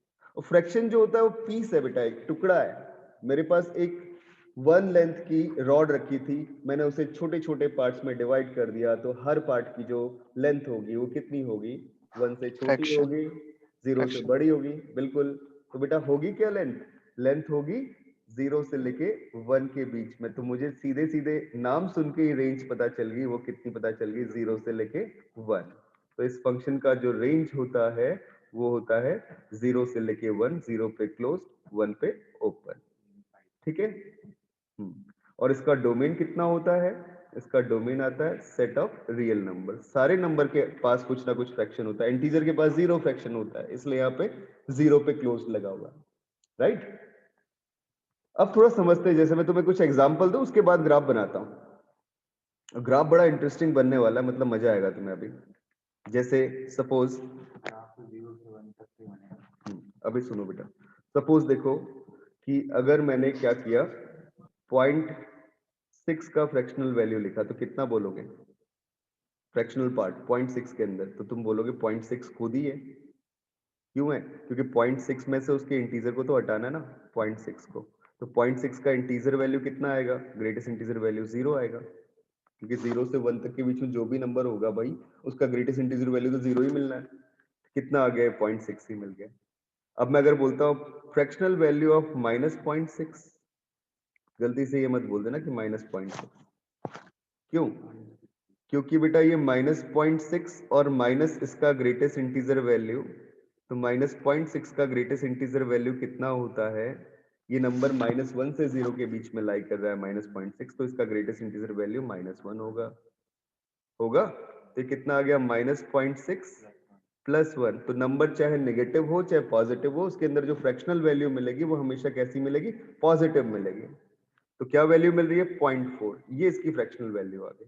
किसी ने बोला 1 - 0.6, किसी ने बोला कि भाई -3.9 का फ्रैक्शनल वैल्यू बताओ, तो तुम क्या बोल दोगे, -3.9 में वो वैल्यू डाल दो ना, हाँ कितना मिलेगा, +0.1 मिल जाएगा, मिलेगा बेटा। समझ में आई बात कैसे, क्योंकि Yes, इसका sir. मैं जैसे इस नंबर को लिखा -3.9 और इसमें से Overall से इंटीजर -1. वैल्यू -4 माइनस कर दिया, तो कितना आ गया, 0.1। तो 0.1 integer greatest sorry fractional value मिल गई।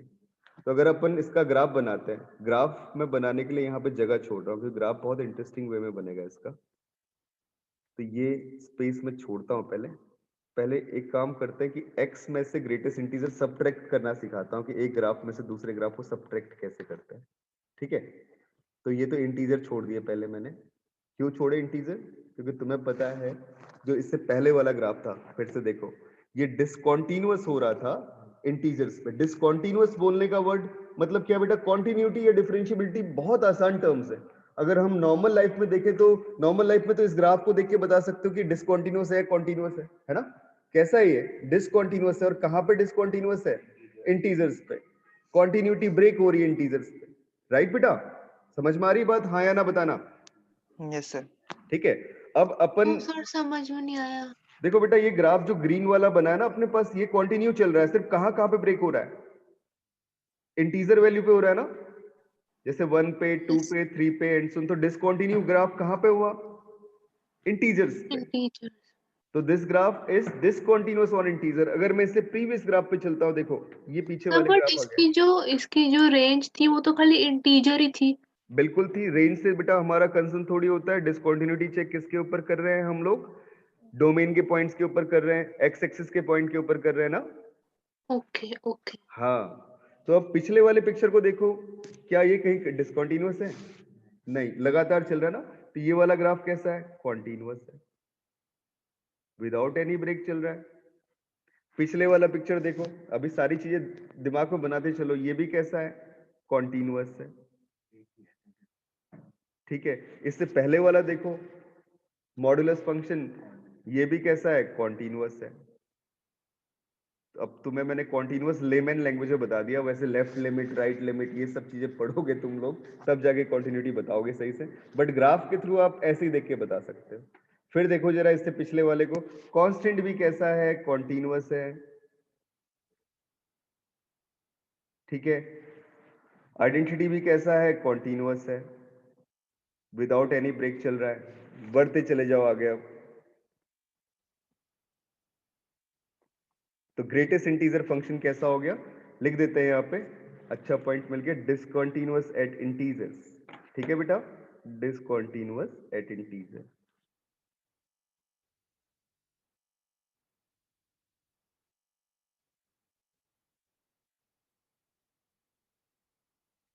राइट, बढ़ते हैं आगे, चलते हैं नेक्स्ट कॉन्सेप्ट पे। फ्रैक्शनल पार्ट फंक्शन का ग्राफ बनाना है, इसीलिए मैंने इंटीजर प्लॉट कर दिए पहले, क्योंकि ग्रेटेस्ट इंटीजर इसमें इन्वॉल्व हो रहा है और वो डिसकंटिन्यूअस होता है इंटीजर्स पे। ठीक है, -3 एंड सो ऑन, जो भी नंबर्स आ रहे हैं। तो पहले तो एक काम करते हैं कि x का पिक्चर बनाते हैं और ग्रेटेस्ट इंटीजर ऑफ x का पिक्चर बनाते हैं। दिस इज y एक्सिस, ये मैंने ग्राफ ड्रॉ कर दिया x का,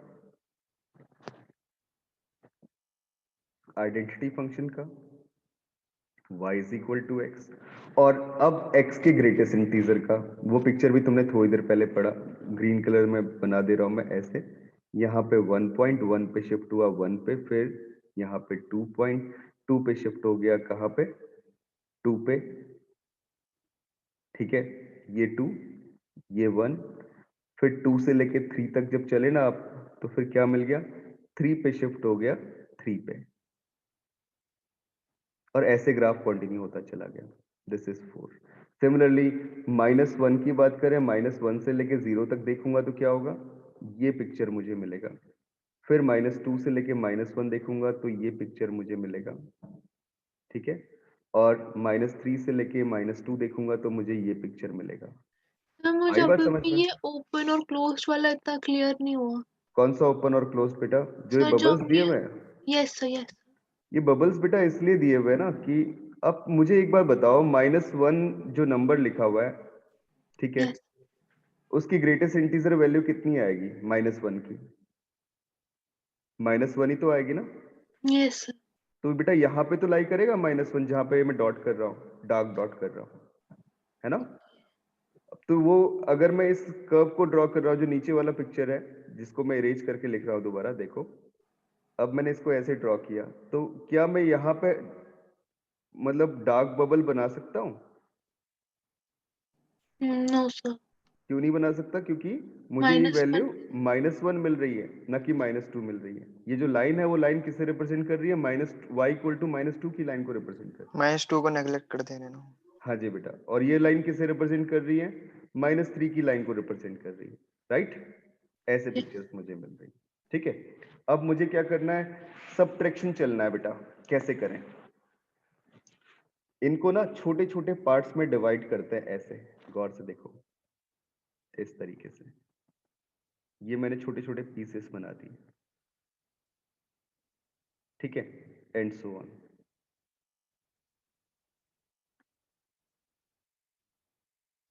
अब जल्दी से मुझे बताओ कि जब मैं 0 से 1 x की वैल्यू रखूंगा तो मुझे पिक्चर क्या मिलेगी?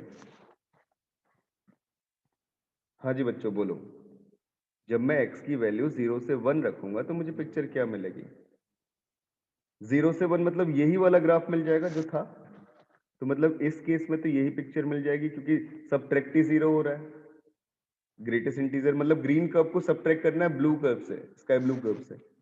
तो जब मैं 0 से 1 हूं ना, तो उस केस में इस स्काई ब्लू कर्व्स में अगर ग्रीन कर्व को सबट्रैक्ट किया, ग्रीन कर्व तो 0 है बेटा, 0 सबट्रैक्शन करने पे कोई फर्क नहीं पड़ेगा। लेकिन जब मैं 1 से 2 तक जाऊंगा, तो जो ये ब्लू कर्व है उसमें जब आप ग्रीन कर्व को सबट्रैक्ट करोगे, मतलब 1 को सबट्रैक्ट करोगे, तो कर्व जो है वो 1 लेंथ नीचे शिफ्ट हो जाएगी, मतलब वो ग्राफ कैसा बन जाएगा, ऐसा बन जाएगा। पहले यहां पे था, अब ये ग्राफ क्या हुआ, 1 सबट्रैक्ट करने पे 1 लेंथ नीचे शिफ्ट हो गया। आई बात समझ में? पहले y की वैल्यू 1 से लेके 2 के बीच में लाई करी थी, जब इसमें 1 सबट्रैक्ट करोगे तो वैल्यू 0 से 1 के बीच में लाई करेगी, यहाँ पे 1 है। सिमिलरली अगर मैं 2 से 3 के बीच में देखता हूं तो 2 से 3 के बीच में ये लाइन मुझे मिल रही है, ये सेगमेंट मुझे मिल रहा है, और इस सेगमेंट में अगर मैं 2 सबट्रैक्ट करूंगा तो ग्राफ 2 लेंथ नीचे आ जाएगा बेटा, फिर से एक्स एक्सिस पे आ गया। ठीक है, अब अगर मैं -1 से 0 के बीच में देखता हूं तो -1 से 0 के बीच में जरा गौर से देखो, क्या सबट्रैक्ट करोगे, -1 सबट्रैक्ट करना मतलब +1 ऐड करना, तो जब 1 लेंथ और ऐड नीचे करोगे वैल्यू तो चली जाएगी। अरे 1 ऐड कर रहा है बेटा, सबट्रैक्ट नहीं कर रहा, क्योंकि सबट्रैक्ट तो तूने तो -1 ऊपर किया ऊपर हो था, जाएगी। तो ऊपर चले जाएगी, यहां पहुंच गया, फिर यहां पहुंच गया, फिर यहां सर पहुंच गया, एंड सो ऑन। हाँ सर मैं नीचे वाला ग्राफ देख के बता रहा था। सर तो बाकी वाली ऊपर क्यों नहीं हुई? कौन सी वैल्यू, जैसे अच्छा वो भी ऊपर हो गई, ओके सारी आ गई बेटा, है ना? यस। दिखा प्रॉपर्ली, रेंज कितना मिला, 0 से 1, 0 पे क्लोज और 1 पे ओपन, 1 कभी मिल ही नहीं रहा वैल्यू बेटा, इंटीजर पे 0 आ जा रहा है सीधा। सर ये वाली बात बेटा 1 वैल्यू, समझ मैं ये बोल रहा था, मेरी बात जो क्या है ना, हाँ मेरी बात ये थी कि जो 1 वैल्यू है वो 1 वैल्यू कभी ग्राफ अप्रोच कर नहीं पा रहा, 1 पे मैंने इसीलिए बबल दिया है इन सब सारी पिक्चर्स में, अगर तुम गौर से देखो। अगर मैं 1 की बात करूं तो 1 पॉइंट पे इंटीजर सॉरी फ्रैक्शनल वैल्यू क्या मिलेगी, 0 मिलेगी, क्योंकि 1 तो इंटीजर है खुद, उसमें तो कोई फ्रैक्शन लाई करता नहीं है। तो यहाँ ना, यहाँ तो लगा एक हॉलो बबल, और यहाँ की वैल्यू शिफ्ट होके कहाँ पहुंच गई, यहाँ पे। सिमिलरली इस पिक्चर की बात करूं तो यहाँ लगा हॉलो बबल और वैल्यू शिफ्ट होके यहाँ पहुंच गई, फिर यहाँ लगा हॉलो बबल और वैल्यू शिफ्ट होके यहाँ पहुंच गई। सर समझ हम में आई बात शिफ्ट सबको? क्यों कर रहे हैं? शिफ्ट नहीं कर रहे हैं बेटा, वैल्यू पहुंच गई यहाँ पे, क्यों? क्योंकि अगर मैं 1 का ग्रेटेस्ट सॉरी फ्रैक्शनल वैल्यू देखूंगा तो कितना मिलेगा मुझे, 0 ही मिलेगा ना, मिलेगा कि यस नहीं मिलेगा? यस तो 1 पे मैं यहाँ इस पोजीशन में रहूंगा या इस पोजीशन पे रहूंगा? 0 बोलने का मतलब एक्स एक्सिस, वाई 0 जहां पे, इसलिए तो मैंने शुरुआत में इक्वेशन लिखाई थी, एक्स एक्सिस की इक्वेशन क्या होती है, y इक्वल टू 0। यस अब बेटा जो ये ग्राफ बने इनके नाम भी दे दो कि क्या क्या नाम बन रहे हैं। ये वाला पिक्चर तो बन गया y इक्वल टू एक्स, ये वाला पिक्चर क्या बन गया, y equal to x minus 1 length नीचे आए थे, ये वाला वैल्यू क्या बन गया, y equal to x minus 2, ये क्या बन गया, y equal to x plus 1। ठीक है बेटा, सब लोग समझ रहे हो मेरी बात को, हाँ या ना बताओ? अरे भाई बोलो। Yes sir. ठीक है, Yes.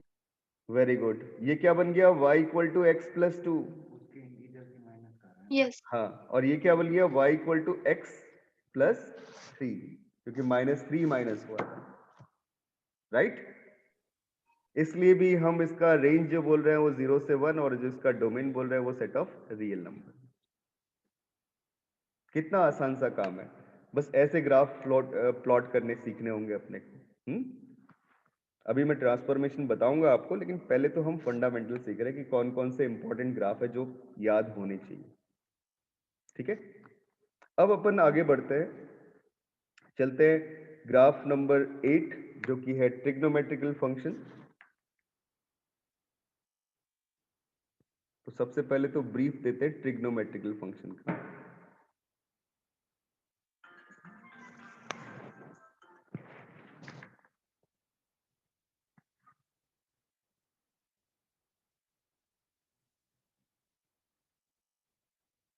ट्रिगोनोमेट्रिकल फंक्शंस,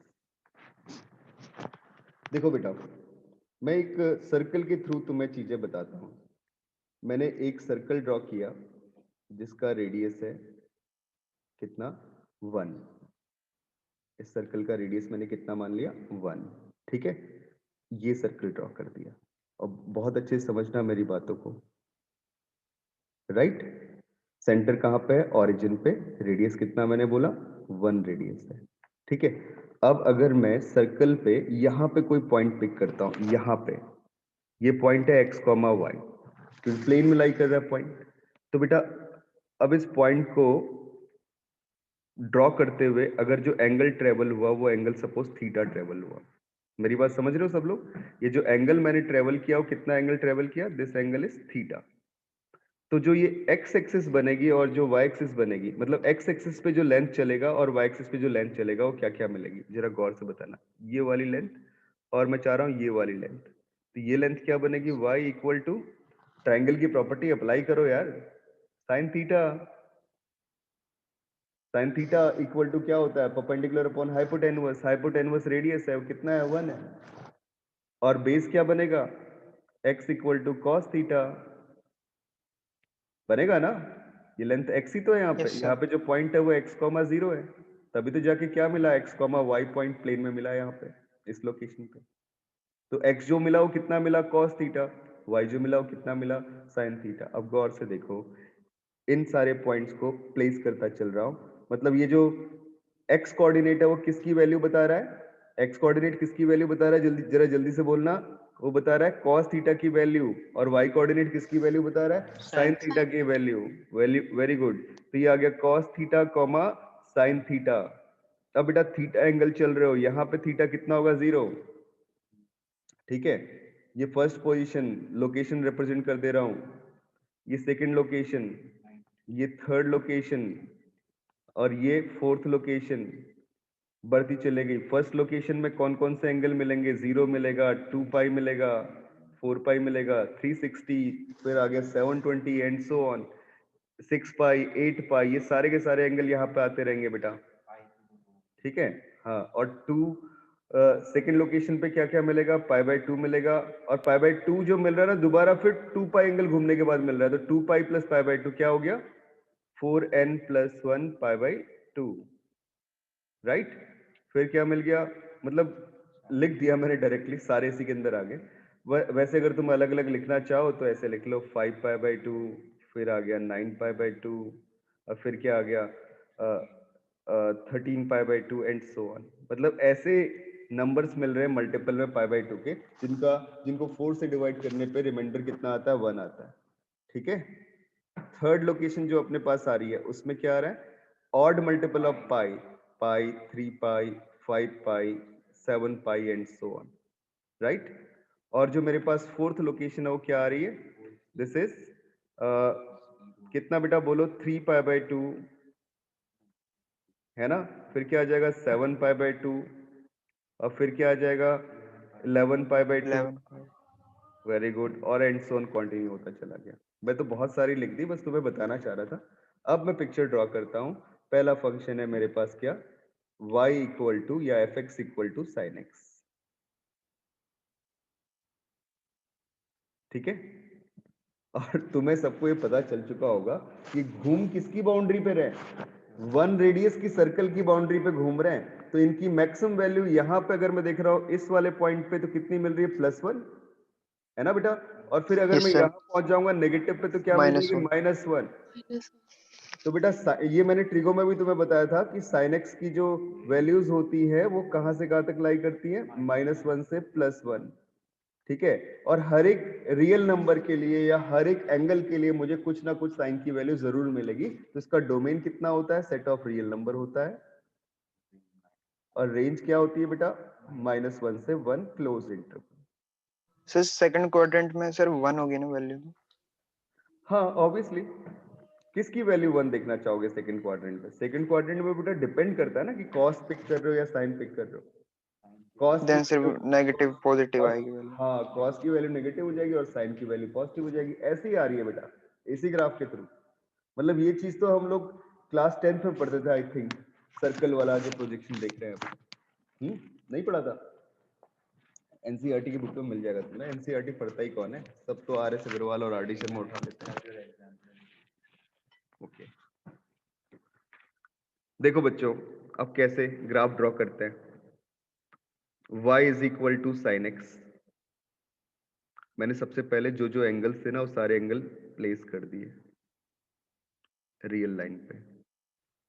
0, फिर आ गया π/2, फिर आ गया पाई, फिर आ गया 2 पाई, सॉरी 3 π/2, फिर आ गया 2 पाई, 5 पाई बाय 2, 3 पाई। भाई साहब मैं लिख रहा हूँ जानबूझ के, ऐसे ही यहाँ माइनस पाई बाय 2, जिससे तुम्हें समझ में आ जाए चीजें। हाँ, माइनस का पाई, फिर यहाँ मिल गया बेटा माइनस का 3 pi by 2, and this is minus का 2 pi, and so on, you may continue this. ठीक है, अब जरा पिक्चर ड्रॉ करो।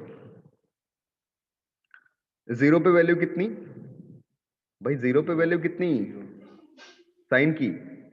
0। पक्का आ रही है सबको समझ में बात? Yes sir. ठीक है, क्योंकि मैं सेकंड कोऑर्डिनेट देख रहा हूँ, फर्स्ट लोकेशन पे जो मेरे पास नंबर आएगा वो आएगा 1,0, और सेकंड पोजीशन पे जो नंबर आएगा वो 0,1। थर्ड लोकेशन पे जो नंबर आएगा वो क्या आएगा? -1,0, और फोर्थ लोकेशन में जो नंबर आएगा वो 0,-1। बस इनको -1। देखते हुए चलते हैं। तो साइन सेकंड कोऑर्डिनेट है, सेकंड कोऑर्डिनेट को पिक करते चले जाओ। 0 एंगल पे 0, पाई बाय 2 पे 1, पाई पे 0, 3 पाई बाय 2 पे -1, 2 पाई पे 0, 5 पाई बाय 2 पे 1, 3 पाई बाय 2 पे 3 पाई पे 0। अब इन सारी पिक्चर्स को ड्रॉ कर लेते हैं बेटा, प्लॉट कर लेते हैं। देखो, अब मैंने जैसे ही इनको प्लॉट किया, कैसा ग्राफ बन गया? ये कनेक्ट होके फिर ऐसे आया, फिर कनेक्ट होके ऐसे चला, फिर कनेक्ट होके, एक मिनट, एंड सो ऑन। ठीक है, सिमिलरली इधर भी नेगेटिव नंबर्स के लिए चलता चला गया। राइट, जो मिनिमम वैल्यू मिल रही है पिक्चर में वो मिल रही है -1, और जो मैक्सिमम वैल्यू मिल रही है पिक्चर में वो मिल रही है +1। ये ग्राफ बना।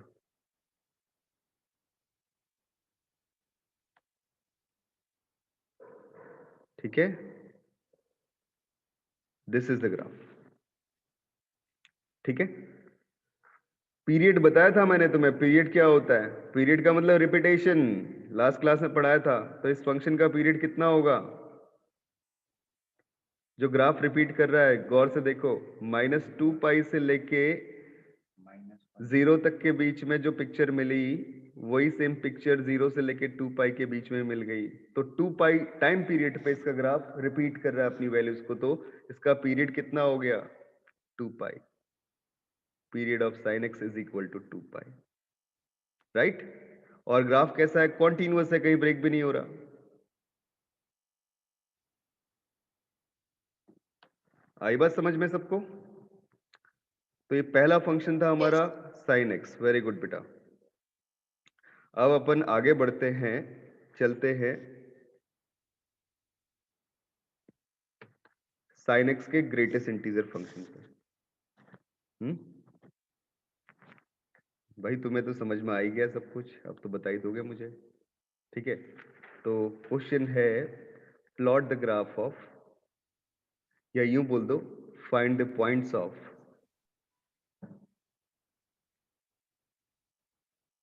discontinuity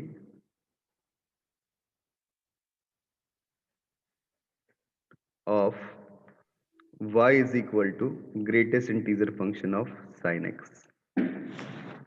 करो शुरू, मजा आएगा। मेंस में तो बड़े प्यार से पूछता है ऐसे क्वेश्चन।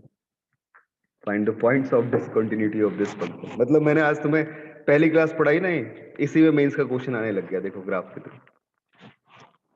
बस अब ये तुम्हारे ऊपर डिपेंड करता है कितनी कितनी चीजें तुम सोच पा रहे हो।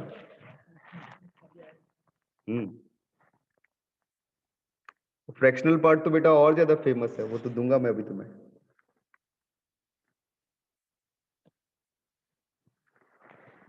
अब हो तो सारे ऑनलाइन, कॉपी भी देखूं तो कैसे देखूं, है ना?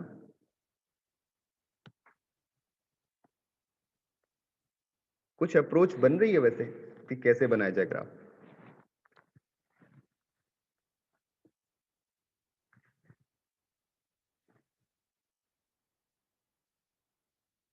बट अभी अभी अब तो हमने लिखा था कि जो ग्राफ वो तो कॉन्टिन्यूअस है। लेकिन बेटा इस पे ग्रेटेस्ट इंटीजर लग गया ना, अब थोड़ी, अब तो पुराना फंक्शन थोड़ी ओके रह गया, अब तो ओके। नया बन गया, है ना? तो मुझे ग्राफ बनाना पड़ेगा इसका। और ग्राफ बनाते हुए बहुत सारी बातों को सोचना बढ़िया से दिमाग लगा के। सबसे पहले तो मैंने क्या किया, साइन का ग्राफ बना दिया, और इस साइन के ग्राफ के ऊपर इंप्लीमेंटेशन करेंगे जो भी करेंगे। एक्स ये पिक्चर बन गया किसका? साइन एक्स का।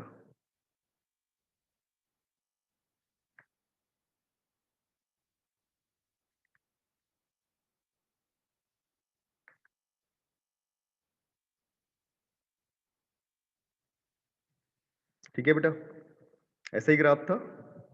आई थिंक ये बात तो सबको समझ में आ रही है। ये पॉइंट कितना था? 0, ये कितना था? पाई, ये कितना था?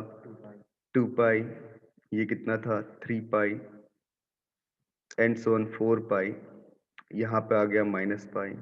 हर बात का मीनिंग है, गौर से देखना। यहाँ पे क्या आ गया? -2 पाई, यहाँ पे आ गया माइनस का 3 पाई, एंड सो ऑन। जहां जहां पे पीक पकड़ रहा है ना ग्राफ, उन पॉइंट्स को भी सिग्निफाई कर दो ऐसे कि ये वाला पॉइंट मुझे क्या मिल रहा है? π/2। ये वाला पॉइंट क्या मिल रहा है? 3π/2, जिस पे पीक पकड़ा है। ये फिर कौन सा पॉइंट आ गया? 5π/2। ठीक है, ये क्या हो गया? 7π/2। सिमिलरली बेटा यहाँ पे क्या मिल गया? -π/2। दिस इज माइनस का 3π/2।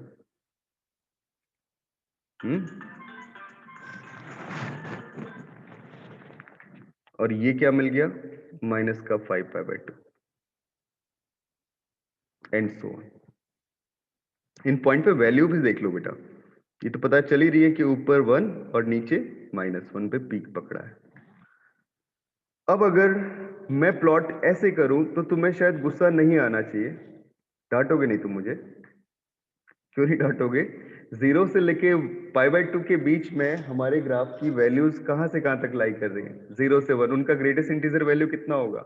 0। तो भाई साहब यहां से लेके यहां तक ग्राफ तो 0 है, तो ये बनेगा एक्स एक्सिस पे। π/2 पे क्या वैल्यू है साइन एक्स की? 1। 1 का ग्रेटेस्ट इंटीजर वैल्यू कितना? 1। फिर मैं आगे बढ़ा, π/2 से पाई के बीच में, π/2 से पाई के बीच में मैंने देखा तो क्या कहा बेटा कि फिर वैल्यू 0 से 1 के बीच में। तो क्या ग्राफ बनाऊंगा? ऐसा बनाऊंगा कि नहीं बनाऊंगा? 0 ग्रेटेस्ट इंटीजर वैल्यू। जो रेड कलर से मैं ग्राफ बना रहा हूँ, किसका बना रहा हूँ? ग्रेटेस्ट इंटीजर फंक्शन का बना रहा हूँ। आई बात समझ में? हाँ या ना? नहीं? सर एक बार दोबारा बता दीजिए। मेरे लाल देखो यार, तुम लोग घबरा जाते हो बहुत जल्दी, है ना। मैंने बोला अगर x का वैल्यू 0 से π/2 के बीच में है, तो इस केस में sin x की वैल्यू 0 से 1 के बीच में है। अगर मैं इनका ग्रेटेस्ट इंटीजर वैल्यू लूंगा तो सबका ग्रेटेस्ट इंटीजर वैल्यू कितना आएगा? 0। तो भाई 0 से π/2 तक का x एक्सिस में, सॉरी मतलब x की वैल्यू जब 0 से π/2 के बीच में लाई करेंगे तो जो ग्राफ बनेगा वो कहाँ पे लाई करेगा? x एक्सिस पे लाई करेगा ना। y कितना हो गया इसके लिए? 0 हो गया बेटा। यही तो y है। आंसर वन वाली चीज भी 1 वाली चीज बेटा, जब x इक्वल टू π/2 है तो उस केस में sin x की वैल्यू कितनी होती है? 1 होती है। तो y की वैल्यू कितनी मिलेगी? Greatest integer function of 1। कितना आ गया? 1। आया ऊपर? आई बात सबको समझ में? बताओ हाँ या ना। सर क्यों आपका वैल्यू भी एक है इसीलिए। हाँ बेटा, वैल्यू भी एक ही है π/2, रेंज जिसके दे ऊपर रखा 1 है। मिल रहा है, इसीलिए ऊपर आ गया बस 1 पॉइंट पे। अदरवाइज सब जगह 0। फिर π/2 से पाई बढ़े तो फिर देखा वैल्यू। हाँ बेटा, लेकिन अभी थोड़ा समझना आगे। देखो, जब पाई से 2 पाई देखा ना मैंने, पाई से 2 पाई, गौर से मेरी बात सब लोग सुनना बेटा। हाँ, जब मैंने बोला, एक मिनट इसे लिख ही लेते हैं, जब x की वैल्यू पाई से लेके 2 पाई के बीच में लाई करेगी, ठीक है। अब पाई पे भी इक्वलिटी हटा दी मैंने, क्योंकि पाई पे तो 0 हो रही है और 2 पाई पे भी 0 हो रही है। जब पाई से 2 पाई होगी तो उस केस में sin x की वैल्यू कैसी होगी? कोई बताएगा? -1 से 0 के बीच में लाई करेगी। -1 लेगी किस पॉइंट पे? 3π/2 पे। और -1 से 0 तक के बीच में लाई करेगी, बस x एक्सिस से नीचे ही ये ग्राफ देख लो सब लोग, पाई से लेके 2 पाई के बीच में। तो जब मैं सर ये वाली बात अभी समझ नहीं आई जो भी कहा। देख बेटा, मतलब पाई सर से 2 पाई अगर मैं x लेता हूं, इस पॉइंट से इस पॉइंट तक x लेता हूं, ठीक है, तो उस केस में जो तेरा पिक्चर मिल रहा है वो x एक्सिस से नीचे लाई कर रहा है ना। ये वाला ग्राफ मैं तेरे को दिखा भी देता हूं, मैं इसकी बात कर रहा हूं। ये ग्राफ कहाँ लाई कर रहा है? x एक्सिस से नीचे, है ना। Yes sir. इसमें मिनिमम वैल्यू कितनी मिल रही है? -1, और मैक्सिमम कितना जा रहा है? 0। यहां तक ओके 0 तो सर। जाएगा, हाँ है ना। हाँ। ओहो,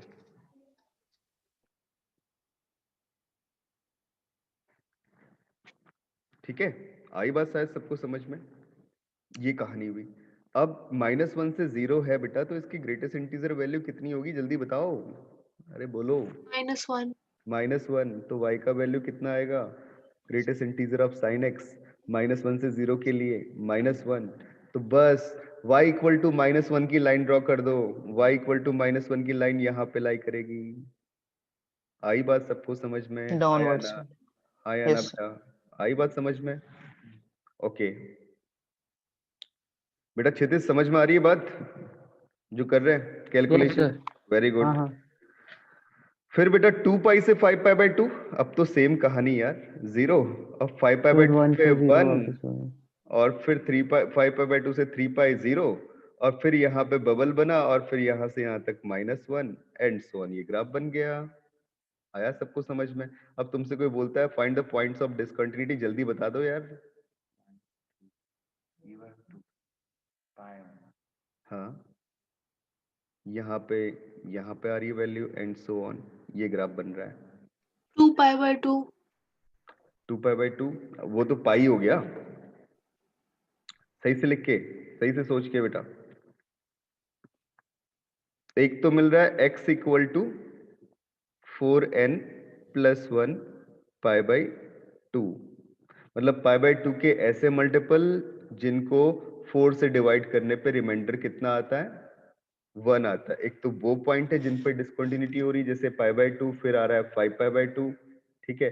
फिर आएगा इसके बाद कौन सा, 9 पाई बाई 2, उन पे डिस्कंटिन्यूटी है। ऐसे ही यहाँ देखा -3 पाई बाई 2, तो इनको तो 4n + 1 पाई बाई 2 की फॉर्म में लिख ही सकते हैं अपन, इन पे डिस्कंटिन्यूटी है ना। n बिलोंग्स टू इंटीजर्स के लिए। पहला तो ये मिल गया।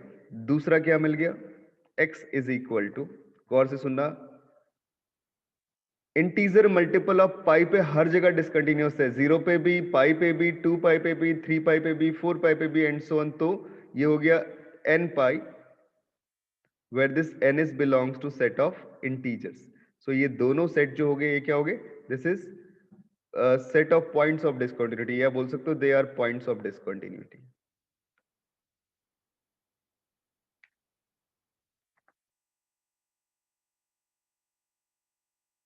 ऑब्जेक्टिव होता तो उसमें, सॉरी सिंगल चॉइस क्वेश्चन होता तो उसमें एक कोई भी देता है, इसमें फर्स्ट वाला या सेकंड वाला।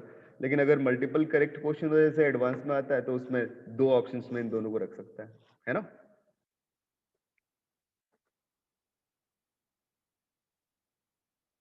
आई थिंक बात समझ में आई तुम्हें। Yes sir. लेकिन बेटा मुझे मजा नहीं आया अभी, मतलब मजा अभी आने वाला है। कैसे? मैं तुम्हें और इंटरेस्टिंग काम देने वाला हूं आगे। नेक्स्ट क्वेश्चन पे चलते हैं। अगला क्वेश्चन है ये,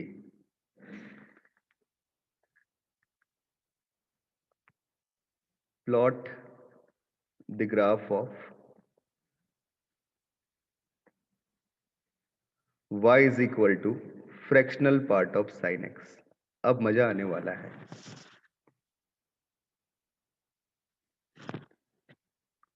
अब मैं तुम्हें देता हूं 1 मिनट का टाइम, ट्राई करो। मैंने जैसे सिखाया, पहले साइन का ग्राफ बनाना है, फिर उसके बाद उसका फ्रैक्शन निकालना है।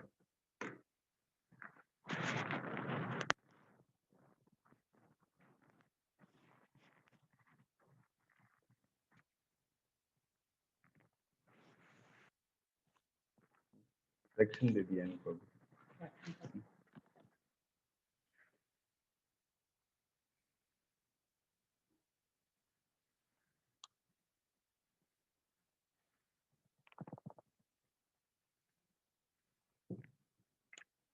और मुझे बेटा पॉइंट ऑफ डिसकंटिन्यूटी भी बताना है तुम्हें, कहाँ कहाँ पे मिल रहे हैं।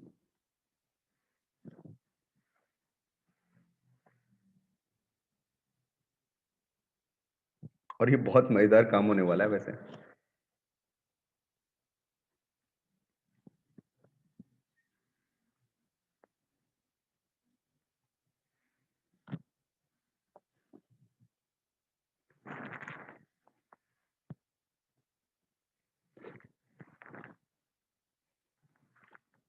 जब जब तो ग्राफ का पोर्शन पॉजिटिव है, तब तो प्रॉब्लम होगी नहीं। हाँ, और जब ग्राफ का पोर्शन नेगेटिव होगा तो तुम्हें बड़ी। बेटा फ्रैक्शनल पार्ट फंक्शन कभी नेगेटिव नहीं होता, ध्यान रख लो। 0 से 1 उसकी रेंज होती, तो एक्स एक्सिस से नीचे तो कभी जाएगा ही नहीं, वो रहेगा एक्स एक्सिस के ऊपर ही।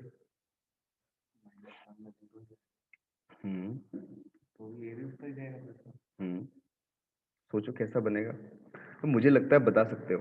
देखो सबसे पहले तो मैंने बनाया साइन एक्स का ग्राफ, ठीक है बेटा, और मैं ज्यादा नहीं करता अब काम, अब तो बहुत हो चुका है। हम सिर्फ 0 से 2 पाई के रीजन वाले पिक्चर को देख लेते हैं, है ना, उसके बाद फिर उसे कंटिन्यू कर देंगे। ये ग्राफ बना दिया।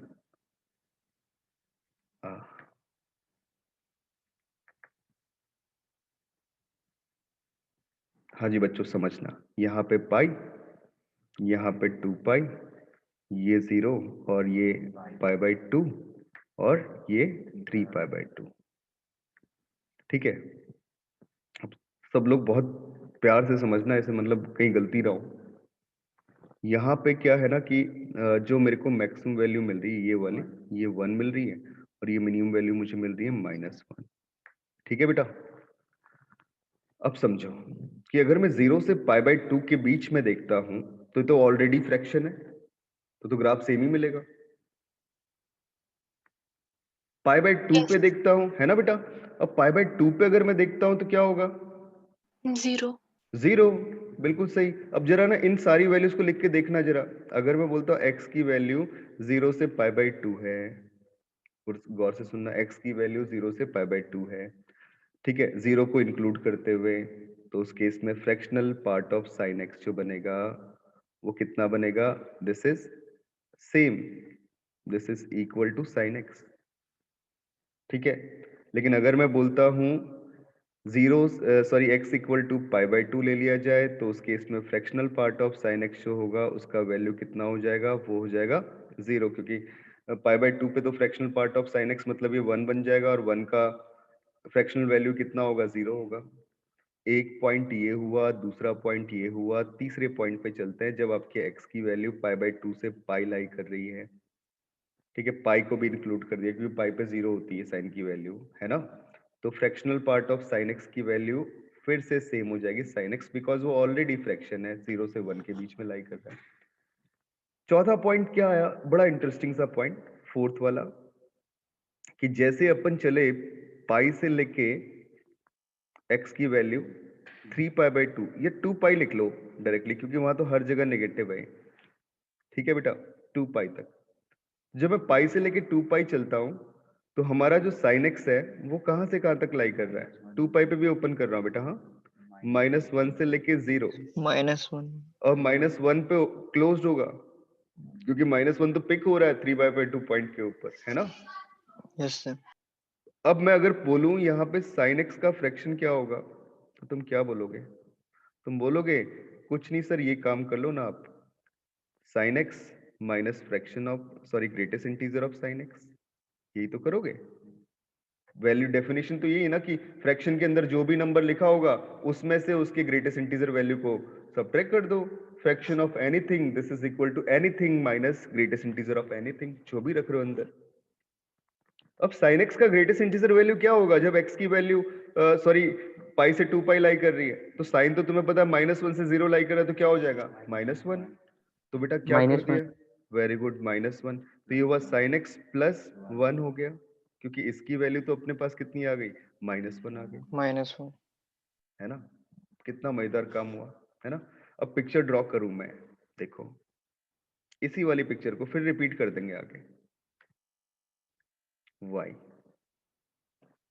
तो मुझे ग्राफ ऐसा मिला, जो मतलब प्रॉपर ग्राफ अभी तक मिल चुका है वो ऐसा मिला कि 0 से लेके पाई बाई 2 तक सेम कंटिन्यू हुआ, पाई बाई 2 से लेके पाई तक सेम कंटिन्यू हुआ। ये पाई बाई 2 पे बस वैल्यू ऊपर से शिफ्ट होके यहाँ पहुंच गई। क्यों पहुंची? क्योंकि पाई बाई 2 पे 0 आना है, 0 मतलब एक्स एक्सिस पे। ये मैक्सिमम वैल्यू रीच होती तो कहाँ पे होती? 1 पे होती। अब पाई से 2 पाई के बीच में चला, यहाँ पे 2 पाई बेटा, पाई से 2 पाई के बीच में चला।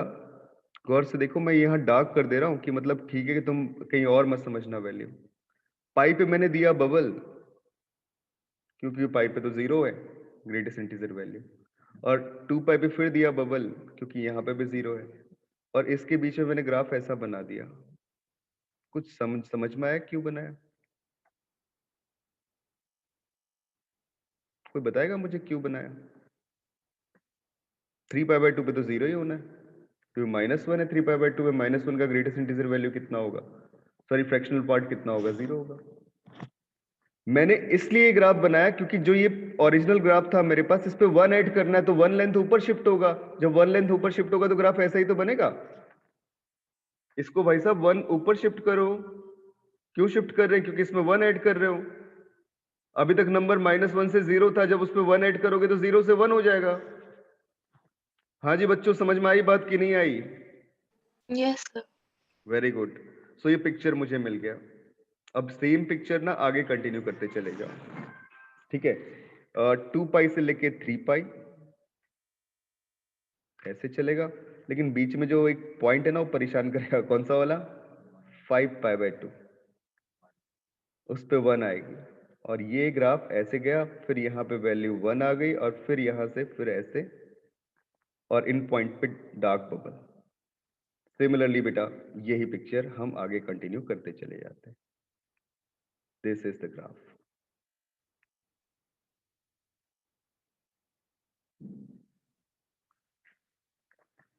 ये वाला पॉइंट कितना?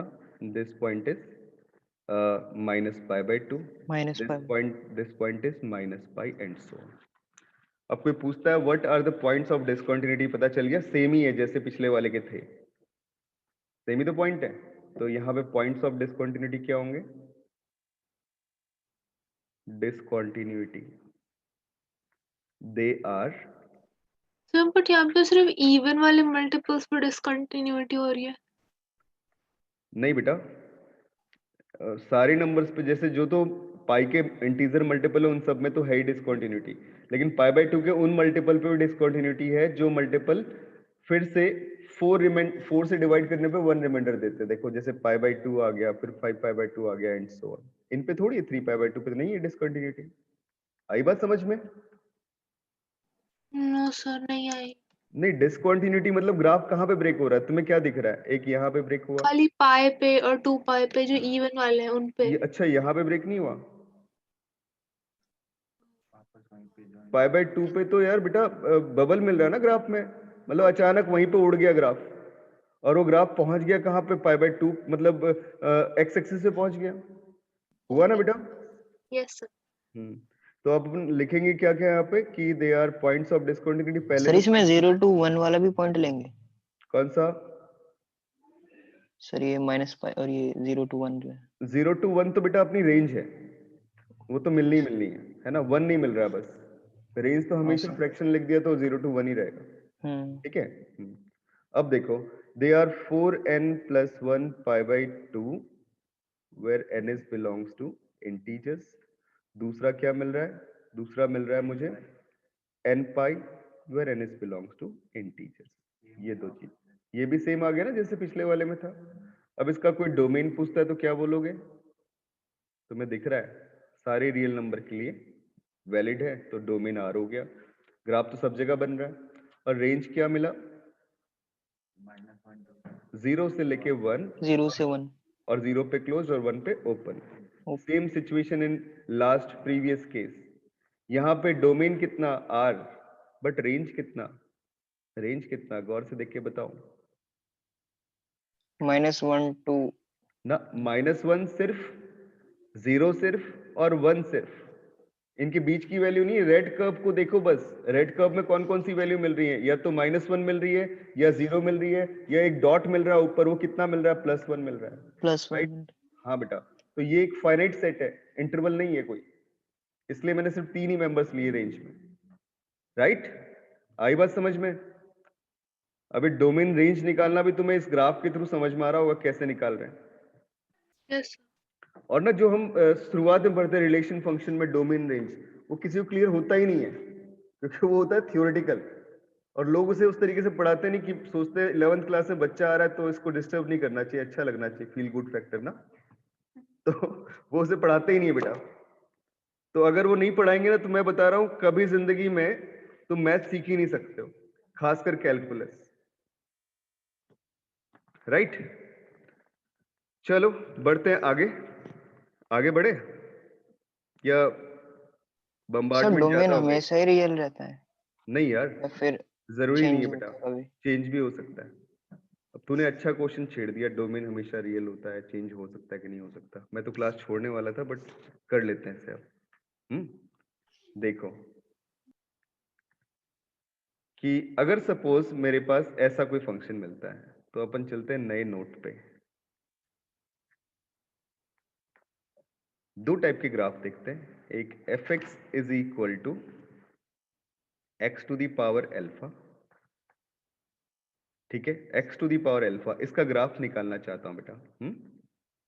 जहां पे एल्फा कोई पॉजिटिव नंबर है। क्या है? एल्फा एक पॉजिटिव नंबर है ग्रेटर देन बाई 0। तो मैं इसका ग्राफ प्लॉट करना चाहता हूं और मैंने ये बोल दिया कि x जो है वो सेट ऑफ 0 से लेके इन्फिनिटी तक का सेट है। मतलब जो हमने फंक्शन डिफाइन किया, ऐसे ना लिखना चाहो तो ऐसे लिख सकते हो, जो हमने फंक्शन डिफाइन किया वो कैसे डिफाइन किया? 0 टू इन्फिनिटी से लेके सेट ऑफ रियल नंबर्स पे डिफाइन किया। हाँ, कोई भी लिख लो, ये तो कोडोमेन है बेटा, कोडोमेन पूरा आर भी लिख सकते हो, रेंज अपने हिसाब से सेलेक्ट करनी होगी। तो अब देखो, मैंने अगर अल्फा की वैल्यू 1 ली, मैं 3 ग्राफ बना रहा हूं, गौर से समझना अब इसे। This is x axis, this is y axis, यहाँ पे ऑरिजिन हो गया। y इक्वल टू एक्स का ग्राफ, स्ट्रेट लाइन पढ़ी तुमने थोड़ी देर पहले। This is y equal to x when alpha is equal to 1, ठीक है। दिस पॉइंट इज 1, जो बड़ा परेशान कर रहा है 3-4 ग्राफ में, देखा होगा तुमने पीछे जब भी पावर करते हैं, है ना। यहाँ पे 1। अगर मैं बोलूं x to the power alpha, y equal to x to the power alpha, जहां पे अल्फा का वैल्यू 1 से बड़ा, तो मुझे लगता है कि तुम गुस्सा नहीं होगे इस ग्राफ को बनाने पे। नहीं होगे ना? थोड़ी देर पहले पढ़ा तो था। हाँ जी बच्चों बताओ, कोई परेशानी वाली बात? अरे भाई बोलो हाँ या ना। सही है ना? लिख दूं ऐसा ग्राफ जैसे एक्स स्क्वायर है, एक्स क्यूब है, पॉजिटिव रियल नंबर के लिए तो यही ग्राफ बनना है अपना, है ना बेटा? Yes very sir. Good, very good. अब अगर मैं बोलता हूं पावर बेटा फ्रैक्शनल हो जाए, तुमने बोला कि 2 की पावर 2 करता हूं तो भाई वैल्यू 1 से बड़ी, सॉरी 2 से बड़ी आ रही है। लेकिन अगर मैं 2 की पावर 1/2 करता हूं तो वैल्यू क्या हो रही है? 2 से छोटी हो रही है। पावर फ्रैक्शन करने पे वैल्यू छोटी हो जा रही है, लेकिन किस नंबर की वैल्यू छोटी हो रही है? जो कि 1 के बाद वाला नंबर है, मतलब 1 से बड़ा नंबर है। बट अगर मैं बोल दूं कि नंबर है 1/2 और उसका पावर 2 करता हूं तो वैल्यू कितनी आई? 1/4, जो कि कैसी है? 1/2 से छोटी है। तभी तो ये पिक्चर यहाँ पे लेस वाला मिला और यहाँ ग्रेटर वाला मिला। लेकिन बेटा मैं अगर इसकी फ्रैक्शनल पावर कर दूं, मतलब इसका स्क्वायर रूट ले लूं, तो जो वैल्यू मिलेगी 1/√2, वो 1/√2 वैल्यू 1/2 से कैसी है? बड़ी वैल्यू है, जो रिजल्टेंट आएगा वो बड़ा निकलेगा, है ना। 1/√2 1/2 से बड़ा है कि नहीं है? बताओ, होगा ही ना। √2 का वैल्यू कितना? हाँ, तो 1/1 पॉइंट समथिंग करूंगा या 1/2 करूंगा, कौन सा बड़ा होगा? 1/1 पॉइंट समथिंग। तो 1/2 का स्क्वायर रूट 1/2 से बड़ा नंबर आया, हाँ या ना बच्चों बताओ? Yes sir. ठीक है, बड़ा मजेदार काम हो गया। काम क्या हुआ कि मेरे को जो दूसरा ग्राफ मिलना है ना, वो ऐसा मिल गया। ये अल्फा के लिए। हाँ, जब अल्फा की वैल्यू कैसी हो? y equal to x to the power alpha, जब अल्फा की वैल्यू कैसी हो? 0 से 1 के बीच में लाई करे, फ्रैक्शनल हो। बन गए 2 ग्राफ, तीनों ग्राफ। अब किसी ने बोला कि sir y equal to √x का ग्राफ बता दो कैसा बनेगा, तो तुम क्या बता दोगे? तुम बोलोगे ये ग्राफ होगा, ठीक है। किसी ने बोला कि y equal to x square का ग्राफ बताओ कैसा ग्राफ होगा, तुम बोलोगे ये ग्राफ होगा। सर वो स्ट्रेट लाइन टाइप क्यों बन रही है? कौन सी? ऑरेंज वाली जो अल्फा स्ट्रेट बेटा, फ्रैक्शनल है। ये बेटा स्ट्रेट नहीं बन रहा, मैंने पिक्चर बनाया ऐसा, ये बेटा इंक्रीज करता चले जा रहा है। जो ये ग्राफ बना है ना, यहाँ पे नीचे देख लो इसी पिक्चर को, ये ऐसा ग्राफ बन रहा है, कुछ कर्विकल है और टेंड्स टू इंफिनिटी है, ओके राइट। ये अल्फा इक्वल टू 1 से इधर ही होगा ना? हाँ, अल्फा इक्वल टू 1 मतलब x की पावर 1, तो ये ग्राफ मुझे मिला, ठीक है। एक्स एक्सिस तो बेटा सिर्फ एक्स की वैल्यूज के बारे में डिस्कशन कर रहा है, तो ये पिक्चर भी समझ में आ गया होगा सबको। अब अपन एक काम कर लेते हैं, दोनों तीनों के ग्राफ बना देते हैं फर्स्ट क्लास तरीके से। देखो कैसे, एक और नोट लिखते हैं।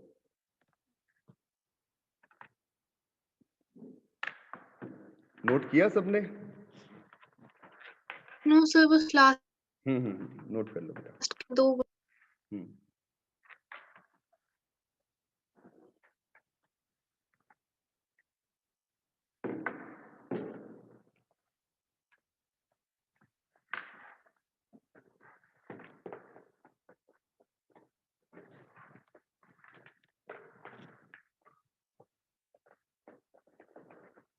ये सर डन। ठीक है बेटा, देखो अब हम एक काम करते हैं, ऐसे लिख लेते हैं y is equal to x to the power alpha. ठीक है, पहली बात, जब एल्फा की वैल्यू 1 से बड़ी हो तो उस केस में जो हमारे पास ग्राफ बनेगा वो ग्राफ कैसा बनेगा, या ऐसे लिख लो, अल्फा 1 से बड़े के लिए तो पता चल ही रहा है तुम्हें, अल्फा 0 से 1 लिख लो। ठीक है, तो उस केस में मेरे को जो ग्राफ मिलेगा वो ऐसा मिल जाएगा, ऐसा ड्रॉ कर लो। ठीक है, इसका डोमेन कितना, पॉजिटिव रियल नंबर्स, रेंज कितना, पॉजिटिव रियल नंबर्स। तो इसको ऐसे लिख लेते ना, 0 टू इंफिनिटी, और इसे भी लिख लो 0 से लेके इंफिनिटी।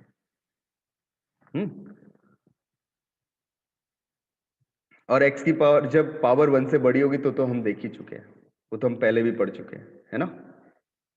अब अभिनव ने एक चीज पूछी, सर पावर नेगेटिव होगा तो कैसे होगा, पहले पूछा था, अब जरा उसे भी देख लो कि अगर मेरे पास हो जाए y is equal to 1 upon x की पावर n, अगर ये चीज बन जाए तो x की पावर n 1 अपॉन एक्स की पावर n, गौर से समझना बेटा। तो यहाँ पे ना मेरे पास कुछ अलग अलग सिचुएशन बनेंगी, दो कहानियां बनेंगी, एक तो बनेगा n इज ऑड और दूसरा क्या बनेगा व्हेन n इज इवन। ठीक है, एक क्लास और जब होगी ना तो मैक्सिमम ट्रांसफॉर्मेशन और भी क्लियर हो जाएंगे। आज तो सर ये वाला, सर जो अल्फा फ्रैक्शनल वैल्यू है पॉजिटिव वाली, तो उसका जो ग्राफ है वो हमेशा अल्फा इक्वल्स टू 1 वाले से छोटा रहेगा ना? मतलब समझा नहीं बेटा। हाँ, अल्फा इक्वल टू उस 1 वाले के नीचे रहेगा हमेशा। हमेशा नहीं बेटा, देखो जरा गौर से, पीछे कब रहेगा, 0 से 1 के बाद रहेगा बेटा, और 0 से 1 के बीच में ऊपर रहेगा। ठीक है, ओके। देखो आप दो सिचुएशंस बना दी, when n is odd and when n is even, x axis y axis, ये ओरिजिन की लोकेशन। n इज ऑड के लिए बेटा एक काम करो, सबसे पहले वो वाला ग्राफ देखो जो x to the power n का होता है n ऑड के लिए, जरा वो सर याद करो कैसा था, है ना। हाँ, x to the power n n odd के लिए कैसा था, ऐसा पिक्चर था। अब मैं इसका रेसिप्रोकल ले रहा हूं, ये काम समझना, मतलब ये ग्राफ था, है ना बेटा। अच्छा, तुम सब लोग गौर से इस बात को समझना कि यहाँ जो वैल्यू है ना, ये वाली ग्राफ की वैल्यू यहाँ पे जो टेंडिंग हो रही है, ये क्या है, 0 प्लस को टेंड कर रही है। 0 प्लस मतलब 0 की तरफ टेंडेंसी तो है ग्राफ की जाने की, लेकिन पॉजिटिव 0 की तरफ, है ना। हाँ, तो नियर अबाउट 0 या नेबरहुड ऑफ 0 बोल सकते हो, बिल्कुल उसके आसपास लाई कर रहा है ना, 0 पॉजिटिव। और जब लेफ्ट से देख रहे हैं तो क्या मिल रहा है बेटा, यहाँ पे ये मिल रहा है 0 नेगेटिव, और जब मैं यहाँ ग्राफ को लेके जा रहा हूँ तो क्या मिल रहा है, प्लस इन्फिनिटी। और यहाँ जब सर लेके ये जा वाला रहा था, ग्राफ कैसे आया? ये वाला ग्राफ तो पीछे ड्रॉ किया ही था बेटा हमने, x to the power n n odd के लिए, है ना। Yes sir, yes. अब बेटा इसमें मैं जो टेंडेंसी बता रहा हूँ उनको थोड़ा सोचना। अब इनका रेसिप्रोकल ले रहा हूं, तो 0 प्लस का रेसिप्रोकल कितना होगा, प्लस इन्फिनिटी, तो यहां मिल गया। और प्लस इन्फिनिटी का रेसिप्रोकल कितना होगा, 0, तो यहां मिल गया। तो मुझे कुछ ऐसा पिक्चर मिल गया, मिला बेटा। देखो 0 के पास में अगर मैं देखूं तो जो x to the power n है वो 0 प्लस को टेंड कर रहा है when x is tending to 0 plus. गौर से मेरी बात को समझना, है ना। तो अगर मैं 1/x⁴n की बात करूंगा तो ये किसको टेंड करेगा? प्लस इन्फिनिटी को टेंड करेगा। तो 1/x⁴n y है ना, तो ये कहाँ टेंड करेगा? प्लस इन्फिनिटी को। ठीक है बेटा। और देखो जब x टेंड करता है प्लस इन्फिनिटी को, तो x⁴n जो है ना वो भी टेंड कर रहा है किसको? प्लस इन्फिनिटी को। और जब मैं अगर ये करूंगा x⁴1/x⁴n, तो ये क्या हो जाएगा? 0 प्लस को। तो बेटा यहाँ पे जरा पिक्चर देखो, ये मैंने इसीलिए दो पॉइंट यहाँ पे बनाए। यहाँ पे 0 plus sorry infinity plus infinity और यहाँ पे 0 प्लस। तो ये पिक्चर मैंने मिला दी इस तरीके से। सिमिलरली पीछे वाले केस में चलोगे तो यहाँ पे होगा 0 माइनस और यहाँ पे क्या होगा? माइनस इन्फिनिटी, और इन दोनों को ज्वाइन कर दो, फिर ये मुझे ग्राफ बन मिल गया। भाई सबको समझ में आई हाँ या ना बात? बताओ। Yes sir. ठीक है। ऐसे ही बेटा n इवन के लिए तो बेटा सारी वैल्यू पॉजिटिव होनी, तो यहाँ तो जो नेगेटिव वाला पोर्शन था वो भी पॉजिटिव हो गया, ऐसा ग्राफ बन गया। नहीं, वो थोड़ा अलग है बेटा। ठीक है, तो ये n इवन के लिए तो ऐसा बन गया क्योंकि सारी वैल्यूज पॉजिटिव। तो I think this is enough for today. इसके बाद करते हैं बेटा अपन नेक्स्ट क्लास में। चलिए, थैंक यू सर। वेलकम बेटा। Thank you sir. वेलकम बेटा, bye. Good night sir. Good night.